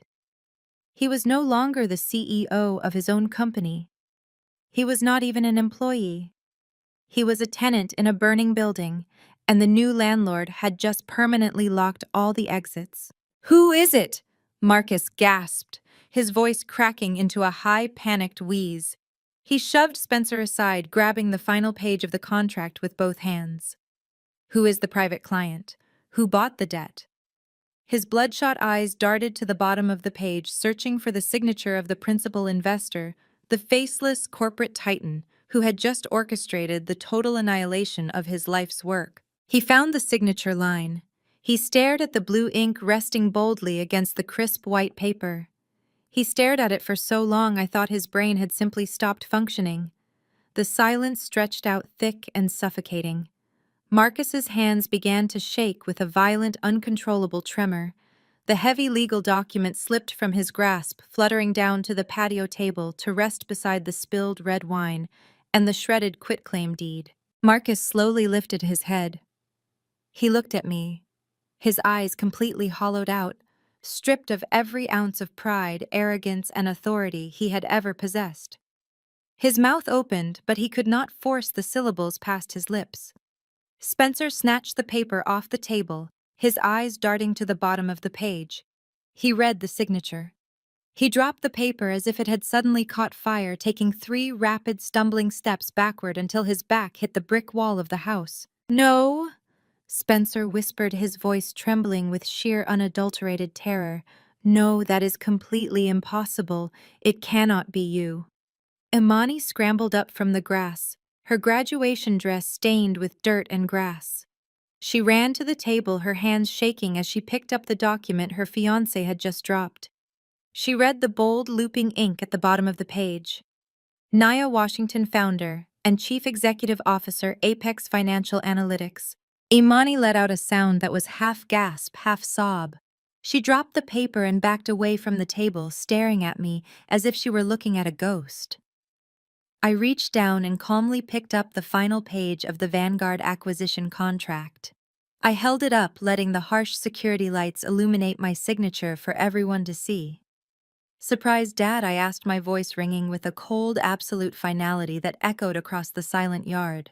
I took one final step forward, standing directly over him, casting a long, dark shadow that completely enveloped his trembling frame. "Your stupid, worthless college dropout daughter has been secretly running a highly aggressive distressed debt fund for the last 5 years," I stated, my words striking him like physical blows. "While you were maxing out predatory credit lines to buy designer suits and fund country club memberships, I was building an algorithmic empire in the shadows. While you were parading around the megachurch demanding respect you did not earn, I was quietly purchasing the toxic liabilities of failing, arrogant men. I used the pain, the humiliation, and the absolute desperation you inflicted on me to build a financial guillotine. And today I finally dropped the blade." Marcus let out a ragged, choking sob, finally realizing the inescapable reality of his situation. He had nothing. No company, no leverage, no wealth, and absolutely no power. He was completely at my mercy. I tossed the signed contract back onto the table, right over the dark red wine stain. "I did not just buy your debt, Dad," I said, looking down at the broken man who had once been my father. "I just bought your entire lives." The air in the room didn't just grow thin, it turned into a vacuum. Marcus's face, which had been a map of arrogant denial only seconds ago, now looked like gray parchment. He was physically shaking, his gaze darting between me and the black leather folio as if it were a bomb ready to detonate. I didn't give him time to recover. I stepped closer, my voice dropping to a calm, clinical register. "You still don't get it, do you, Dad? You and Spencer spent years playing a game of chicken with high-interest debt, assuming you could just leverage your reputation to refinance your way out of every disaster. You treated the economy like a casino, where the house always let you win because you were who you were. But the house changed, and you didn't notice. When you dumped your toxic commercial loans onto the secondary market 3 years ago, you didn't look at who was on the other side of that ledger." I gestured toward Mr. Sterling, who had retrieved a slim, digitized tablet from his briefcase. "Apex Financial didn't just stumble upon your debt, Marcus. We tracked it. We waited for the exact moment the market shifted and your credit ratings began to collapse. While you were planning this fake high society wedding to merge your bankrupt houses, my firm was systematically buying up every single note you signed. The bank didn't call you to warn you about the liquidity crisis because they didn't own your debt anymore. I did." Spencer let out a strangled hacking sound, his knees finally buckling as he collapsed into the chair Imani had vacated. His hands went to his head, pulling at his perfectly styled hair. He wasn't looking at me anymore. He was staring at the floor, seeing the prison bars that were already closing in on his future. "And the Aspen estate," I continued, my voice cold as ice. "That wasn't a bank foreclosure. That was me. I bought the lien on that property 6 months ago, the moment it hit the distressed registry. You weren't holding that property in a family trust. You were holding it on a wing and a prayer, and I cut the tether." I turned my focus back to Marcus, who looked as though he had aged 20 years in the span of a single conversation. He tried to stand to summon that old booming authority, but his legs failed him. He gripped the back of the iron chair, his knuckles white, his eyes pleading. "Naya, please." He rasped the word, stripping away decades of performance. "Think about the family. Think about your sister. She knew nothing about this." I looked at Imani, who was still huddled on the ground, her face buried in her hands, her world reduced to the shards of a fake dream. Then I looked at Valerie, who had stopped crying and was now staring at me with a look of absolute terrified awe. Imani didn't want a family, Dad. She wanted a lifestyle, and you were more than happy to sell it to her by lying about everything I ever stood for. I walked over to the patio table and picked up the heavy cream-colored envelope that had been sitting there since the start of the evening, the one Imani had brought to show off her seating charts and guest lists. I tore the flap open, not with anger, but with the quiet precision of a surgeon. I pulled out a single embossed invitation and dropped it onto the table in front of Marcus. "You spent 20 years telling me I was the mistake, that I was the one who didn't understand how the real world worked.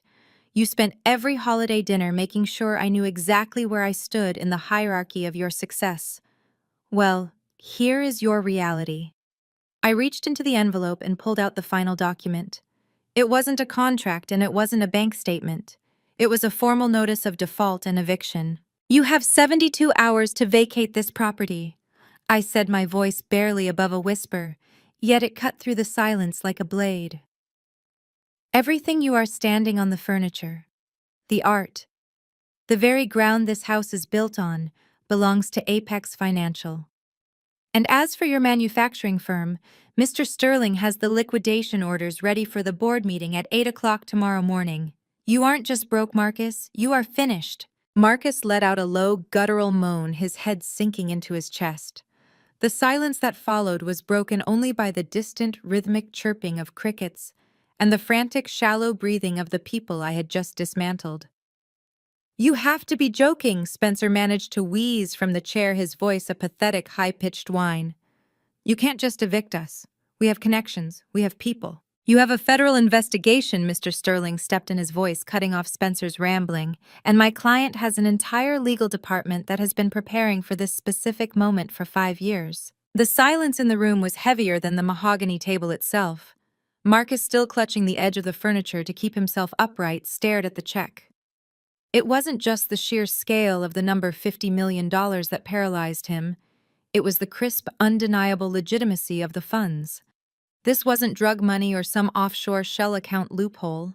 This was a structured, verified capital injection from a Tier 1 Wall Street powerhouse, signed over to me with the casual ease of a billionaire paying a lunch bill. The check hit the polished wood with a sharp, definitive slap. Look closely, Dad, I said, my voice cutting through the suffocating tension like a razor. That is the initial tranche from Vanguard's minority stake in Apex Financial. They didn't just want to buy your debt. They wanted to partner with the woman who owned the keys to your entire kingdom.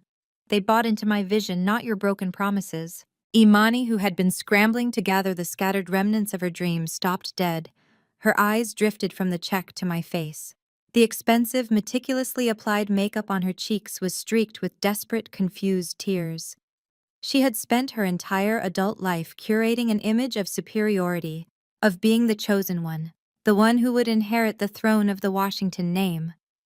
Now, she was staring at the person she had spent years bullying, realizing that I had been playing a game she hadn't even known existed. She let out a choked, ragged sound, her knees finally giving way. The heavy silk of her designer gown bunched around her on the floor, the fabric staining against the dirt of the patio. She looked less like a bride-to-be and more like a discarded doll. 50 million, she whispered, the number sounding foreign on her tongue. You really had it all along. Valerie didn't wait for Imani to finish. She was already in motion, her knees hitting the stone patio with a thud that echoed the sickening finality of the moment. She scrambled toward me, her perfectly manicured hands clawing at the hem of my dress, her expression a terrifying, jagged mask of desperate maternal performance. Nia, my sweet, precious Nia! Valerie sobbed, her voice rising into a shrill, hysterical pitch. Mommy always knew. I always told your father Nia is the brilliant one, the one with the hidden fire. I was just protecting you, darling. You know how volatile the business world is. I didn't want you to be exposed to the stress until you were ready. She reached up, trying to cut my face with her trembling, jewelry-laden hands, but I stepped back, the movement precise and cold. Con Mom, I asked, my voice devoid of empathy. You spent 7 years calling me a mistake. You spent every holiday dinner making sure I knew I was an unwanted accessory in this perfect house. Valerie didn't flinch. She simply pushed harder, her desperation making her bold. You were just testing us, right? You wanted to see if you could survive on your own. And look at you. You've surpassed us all. You're our miracle, Nia. You're the savior of this family. You're going to help us, aren't you? You won't let your father go to prison. You won't let your sister lose everything. You'll buy back the firm, won't you? I looked down at her, at the woman who had presided over my erasure, who had watched from the sidelines, while my father dismantled my self-worth piece by piece.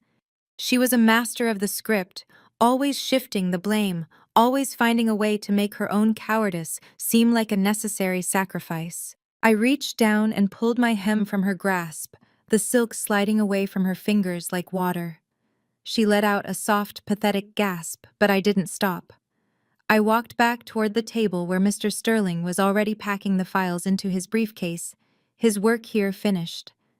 "I have an agreement for all of you," I said, addressing the room at large. Marcus straightened, hope flickering in his eyes like a dying candle.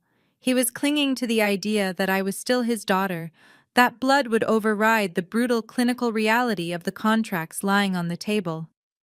"What kind of agreement?" Marcus asked, his voice gravelly and stripped of its former bluster. I pulled a crisp single-page document from the folder Mr. Sterling held out to me. It wasn't a complex legal brief. It was a simple, one-sided ultimatum. "You sign these releases, waiving all future claims to Washington Manufacturing and any association with Apex Financial, and I will handle the liquidation of the firm in a way that minimizes your personal criminal exposure." I said, my tone as flat and professional as a balance sheet. "I have already contacted the SEC. I have an internal audit ready that separates your personal negligence from the corporate restructuring. If you sign, the prosecutors see a man who was misled by his board and a bad market. If you refuse, I personally hand over the file that details how you knowingly funneled corporate funds into personal real estate, including the Aspen House." Marcus went deathly silent. He looked at the paper, then at the check for $50 million, and then at me. He was calculating his own survival. He knew exactly what was in those files. He knew that I had been tracking his financial indiscretions for longer than he had been planning his own retirement. Valerie was still on the ground, her face a portrait of shattered pride. She looked at Marcus silently, pleading with him to take the deal, to just take the exit I was offering, before the world finished tearing them apart. "You're really going to just walk away?" Marcus said, his voice quiet, almost lost.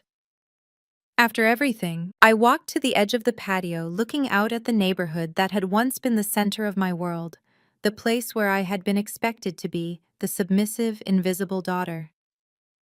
"I'm not walking away, Dad," I said, looking back at them one last time. "I'm finally leaving. There is a pen on the table. Sign it or don't. But by morning, the ownership stakes for this house, the company, and the debt will be fully processed. I suggest you start packing." I didn't wait for a response. I didn't wait to see who would pick up the pen first. I had already won the only thing that ever mattered. I had secured the truth, and in doing so, I had stripped them of the only thing they valued, the ability to lie to themselves. As I turned toward the driveway, leaving the wailing, the excuses, and the broken dreams behind, the silence of the night felt like the first clean breath I had taken in 7 years. The era of the Washington performance was officially closed, and the real life, the one I had built in the shadows, was finally loudly mine. The heavy, oppressive silence on the patio was shattered by Amani's shrill, frantic scream. She scrambled to her feet, her designer gown stained with the dirt of her parents' backyard, her face a mask of disbelief and rage. She looked at me, then at the documents on the table, and finally at Spencer, who was currently clutching the table's edge as if it were the only thing keeping him from physically disintegrating. "You are a demon!" "Nia," Amani shrieked, her voice cracking as she pointed a trembling finger at me. "You have been waiting for this. You have been sitting in the shadows watching us, waiting for the perfect moment to burn everything to the ground. You want to tear me away from the man I love. You want to destroy our wedding because you are bitter. You are nothing but a spiteful, lonely sociopath." I didn't blink. I didn't even flinch at the venom in her voice. I just looked at her.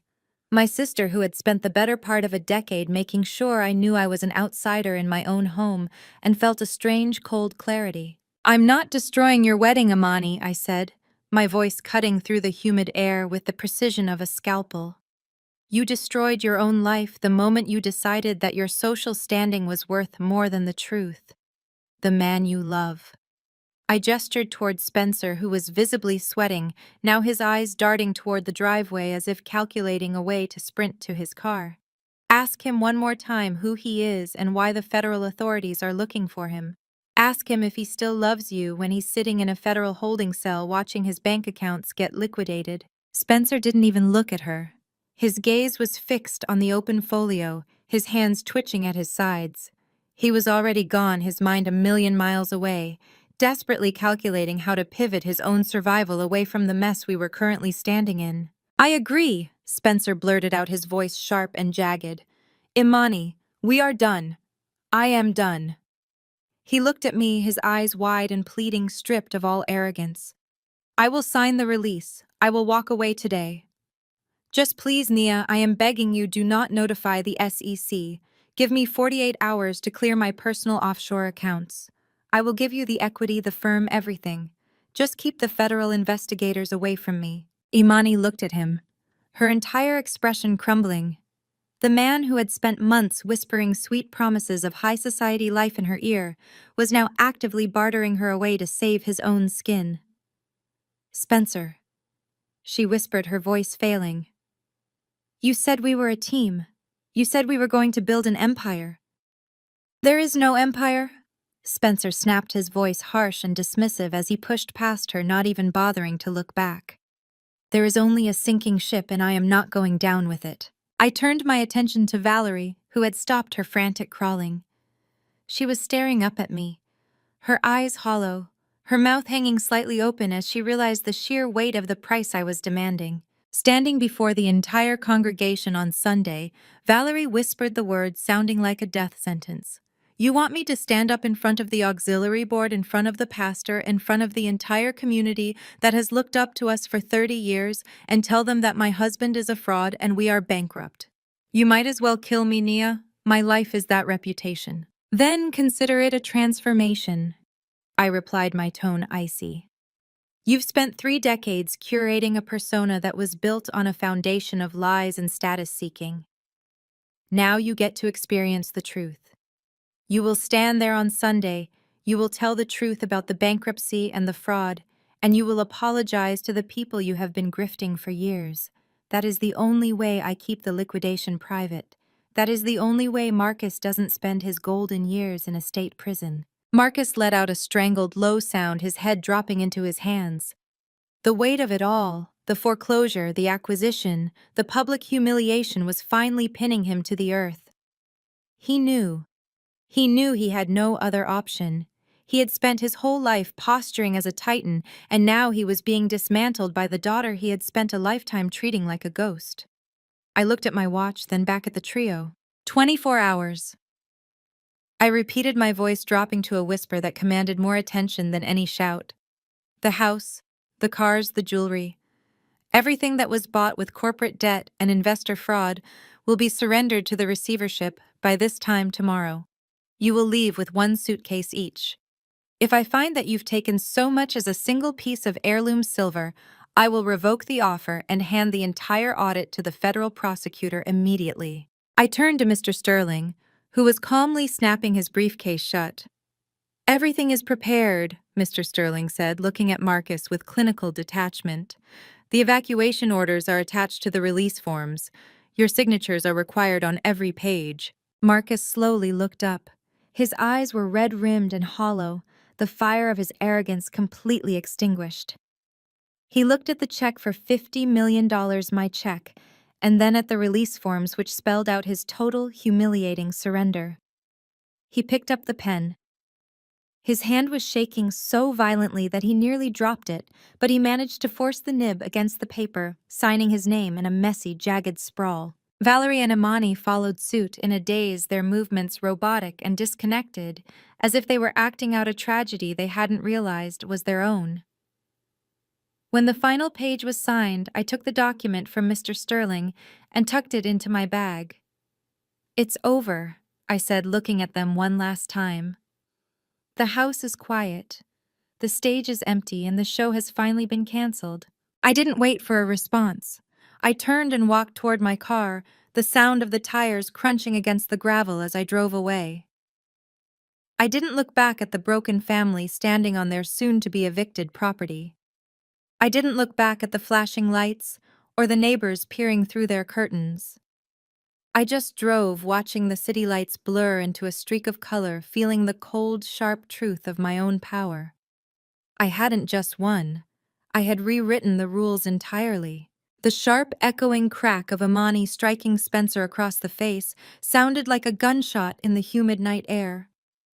The physical impact jerked his head violently to the side, leaving a stark, crimson handprint blooming across his pale cheek. For a fraction of a second, the sheer audacity of the strike froze everyone on the patio. Imani stood over him, her chest heaving, the heavy layers of her designer engagement dress trembling as she stared at the man who had just traded her future for his own legal immunity. "You miserable coward!" Imani shrieked, her voice tearing at the seams, completely devoid of the polished, breathy tone she usually reserved for high society events. "You are going to cancel our wedding to save yourself. You are going to humiliate me in front of 500 guests. I gave you everything. I convinced my father to open his ledgers to you." Spencer did not cower this time. He slowly touched his stinging cheek, his pale eyes narrowing into a glare of pure, unadulterated hatred. He lunged forward, grabbing Imani by the wrist and violently shoving her backward. She stumbled, her high heels catching on the stone pavers, and collapsed hard onto the patio floor. The delicate imported silk of her gown tore against the sharp edge of a planter box, the fabric ripping with a loud, sickening sound. "You gave me nothing but a massive liability," Imani Spencer spat, standing over her with a look of absolute disgust. "You are a vapid, spoiled liability who brings absolutely zero value to the table. You thought you were marrying up. You thought I was your golden ticket into the elite circles of Atlanta because your father's fake money could never buy you real respect. Well, congratulations. You get to keep your fake money and your bankrupt father. I am taking the deal. I am leaving this pathetic charade behind, and I suggest you learn how to fly commercial." Spencer did not wait for her to respond. He turned on his heel, his expensive leather shoes crunching against the gravel as he practically sprinted down the long driveway toward his leased sports car, abandoning his disgraced fiancée in the dirt without a single backward glance. Imani let out a guttural, tearing scream, beating her fists against the stone patio. She looked absolutely feral, the pristine golden child completely shattered her perfect illusion of a billionaire romance, reduced to public humiliation. But her screams were immediately drowned out by the sudden, vicious eruption of my mother. Valerie Washington scrambled to her feet, her eyes wild and bloodshot, her perfectly styled hair falling in ragged strands across her face. She did not rush to comfort her weeping, discarded favorite daughter on the ground. She bypassed Imani entirely, marching directly toward Marcus. She stopped inches from his face, her chest heaving with a rage so toxic it seemed to poison the very air around her. "You ruined me!" Valerie screamed, her voice vibrating with a hysterical, terrifying pitch. "You promised me an empire, Marcus. You swore to me that the manufacturing firm was expanding. You sat in the front pew of our church, taking the praises of the entire congregation, acting like you were a titan of industry. And you are nothing but a broke, pathetic liar." "Valerie, lower your voice!" Marcus hissed, holding his hands up in a desperate, futile attempt to pacify her. "The neighbors can hear you. The police are still down the street. We can restructure. I can talk to the board." "There is no board left to talk to, you absolute fool!" she shrieked, slapping his hands away with violent force. "Did you not just hear your own daughter? She owns us. She owns the house. She owns your failing company. Tomorrow morning, every single woman on the auxiliary committee is going to know that Valerie Washington is being evicted. They are going to know the cars are repossessed. They are going to know my designer bags were bought on credit. We cannot pay back. I have spent 30 years building my reputation in this city. I have smiled, I have hosted, I have played the perfect corporate wife, and you have flushed it all down the drain for your own arrogant, stupid pride." Marcus staggered backward as if he had been physically struck. The booming, intimidating patriarch who had spent his entire life dominating every room he entered was completely gone. He collapsed heavily into his iron patio chair, wrapping his thick arms around his head, burying his face in his knees. He let out a low, pathetic moan, rocking back and forth, as the reality of his total financial and social annihilation finally crushed the breath from his lungs. Valerie was relentless.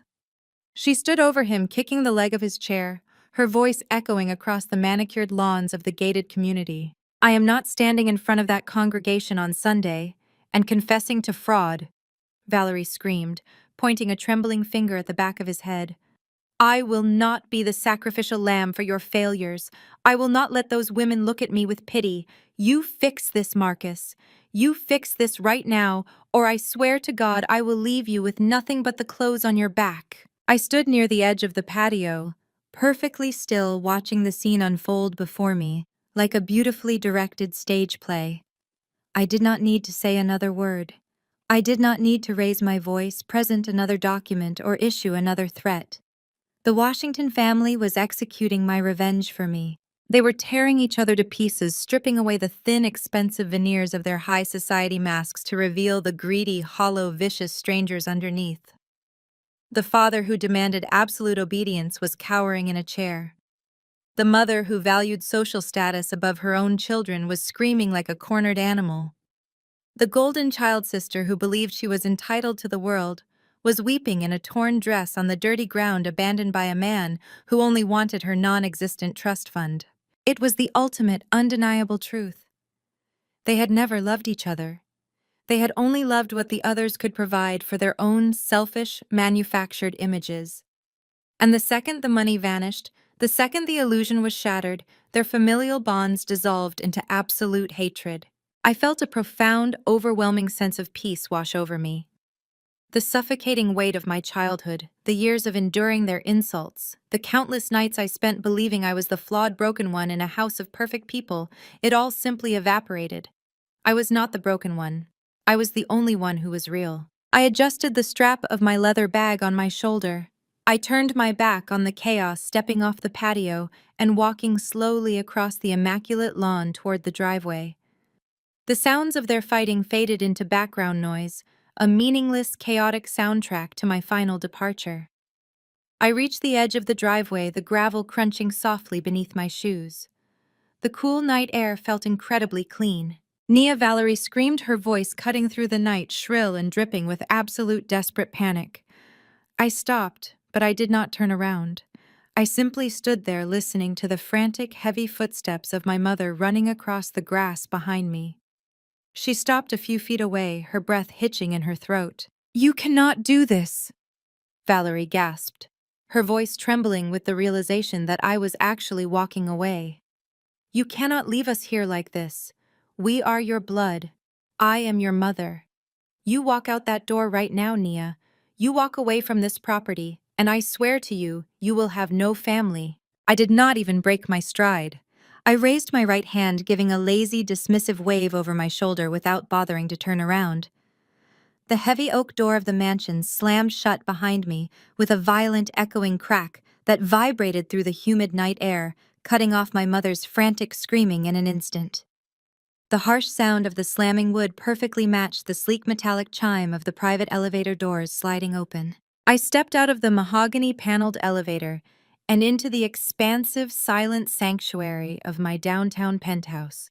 The transition was seamless. The chaos, the screaming, the pathetic, desperate threats of the Washington family were entirely gone, replaced by the quiet hum of the city glittering hundreds of feet below my floor-to-ceiling windows. I dropped my leather bag onto the pristine marble kitchen island. Right next to it sat the certified bank draft from Vanguard, $50 million. It was just a piece of paper, lightweight and unassuming, yet it held the absolute destruction of the people who had tried to destroy me. I walked over to the velvet sofa, the exact spot where I had been sitting when my brother-in-law first sent that arrogant, mocking text message a lifetime ago. I picked up my crystal glass, the dark red wine still breathing perfectly inside, and took a long, slow sip. The vintage tasted like absolute victory. I sank into the plush cushions, letting the profound silence of my home wash over me. It is a strange, jarring sensation to realize that you have officially orphaned yourself. Society conditions us to believe that blood is an unbreakable bond, that family is an unconditional sanctuary, no matter how toxic the environment becomes. For 27 years, I had internalized that lie. I had allowed my father to measure my worth against his fraudulent balance sheets. I had allowed my mother to treat me like a defective accessory that ruined her perfect social aesthetic.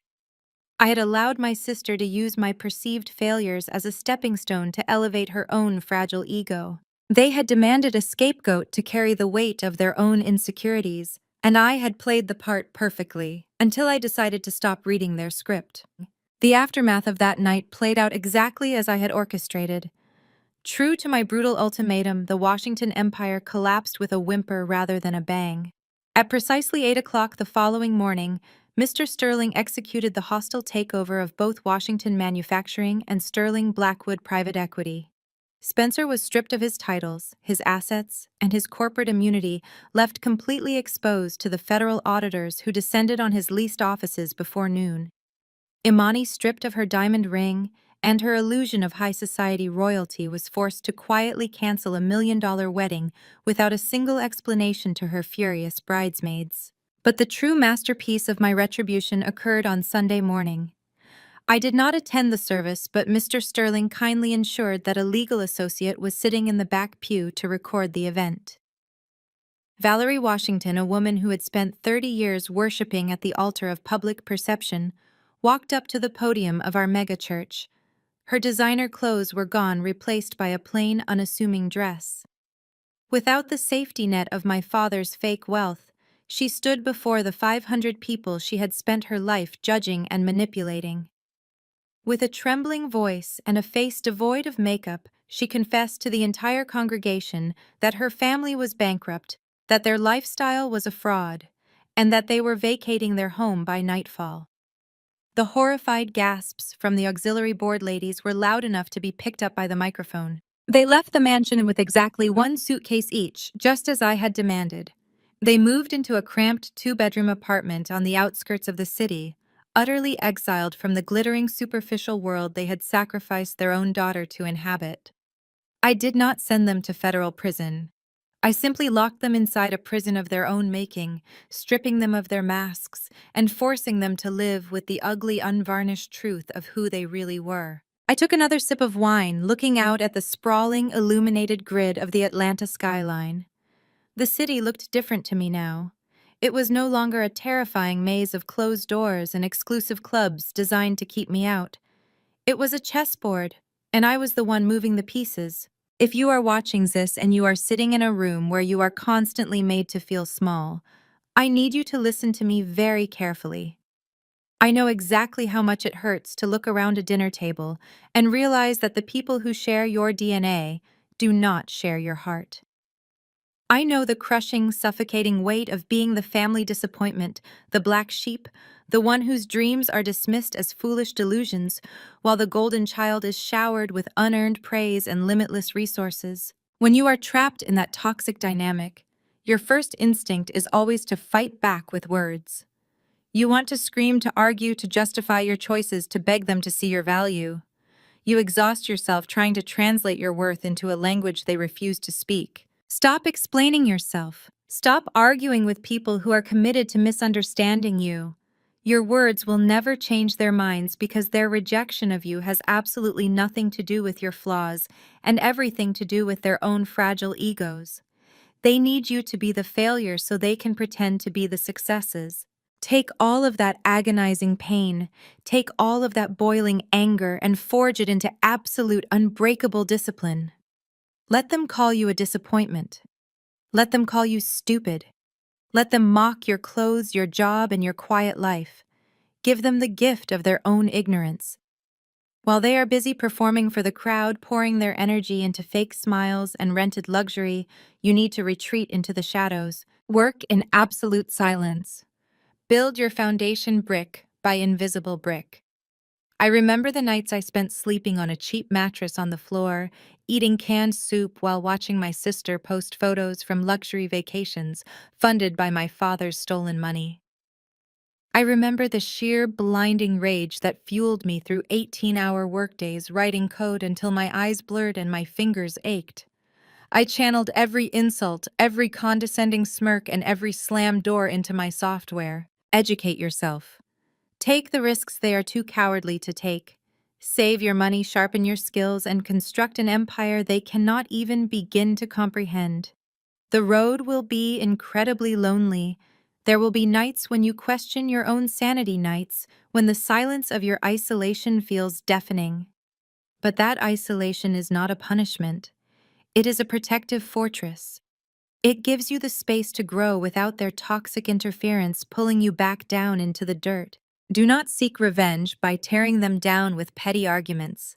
Seek revenge by ascending so high that they look like ants from your balcony. When the time is right, you will not need to raise your voice. You will not need to throw a tantrum or stage a dramatic scene. You will simply place the undeniable, crushing weight of your success right in front of them, and you will let the bank draft speak on your behalf. There is a unique, exquisite purity in watching the people who treated you like a peasant suddenly realize you own the entire kingdom. I lost my family that night, but the truth is, they were never really mine to begin with. What I gained was infinitely more valuable. I gained absolute, unshakable sovereignty over my own life. I woke up the next morning knowing that every dollar in my account, every square inch of my penthouse, and every ounce of respect I commanded in the corporate world was earned entirely by my own hands. I owed them nothing. I owed the universe nothing. I only owed myself the promise to never let anyone diminish my light again. They threw me to the wolves and I returned leading the pack. Sometimes losing a toxic family is the only way to truly find yourself. For years, I allowed their insults to dictate my worth, believing I was the disappointment they claimed I was. But the hardest lesson in life is realizing that your value is never determined by those who refuse to see it. Never let anyone convince you that you are foolish or unworthy. Instead of arguing, step back into the shadows, work relentlessly, and build your own empire. When the time comes, let your undeniable success speak for you. If you have ever been underestimated or discarded by your own family, hit the like button, subscribe, and share your story in the comments below, because the absolute sweetest revenge is your massive success.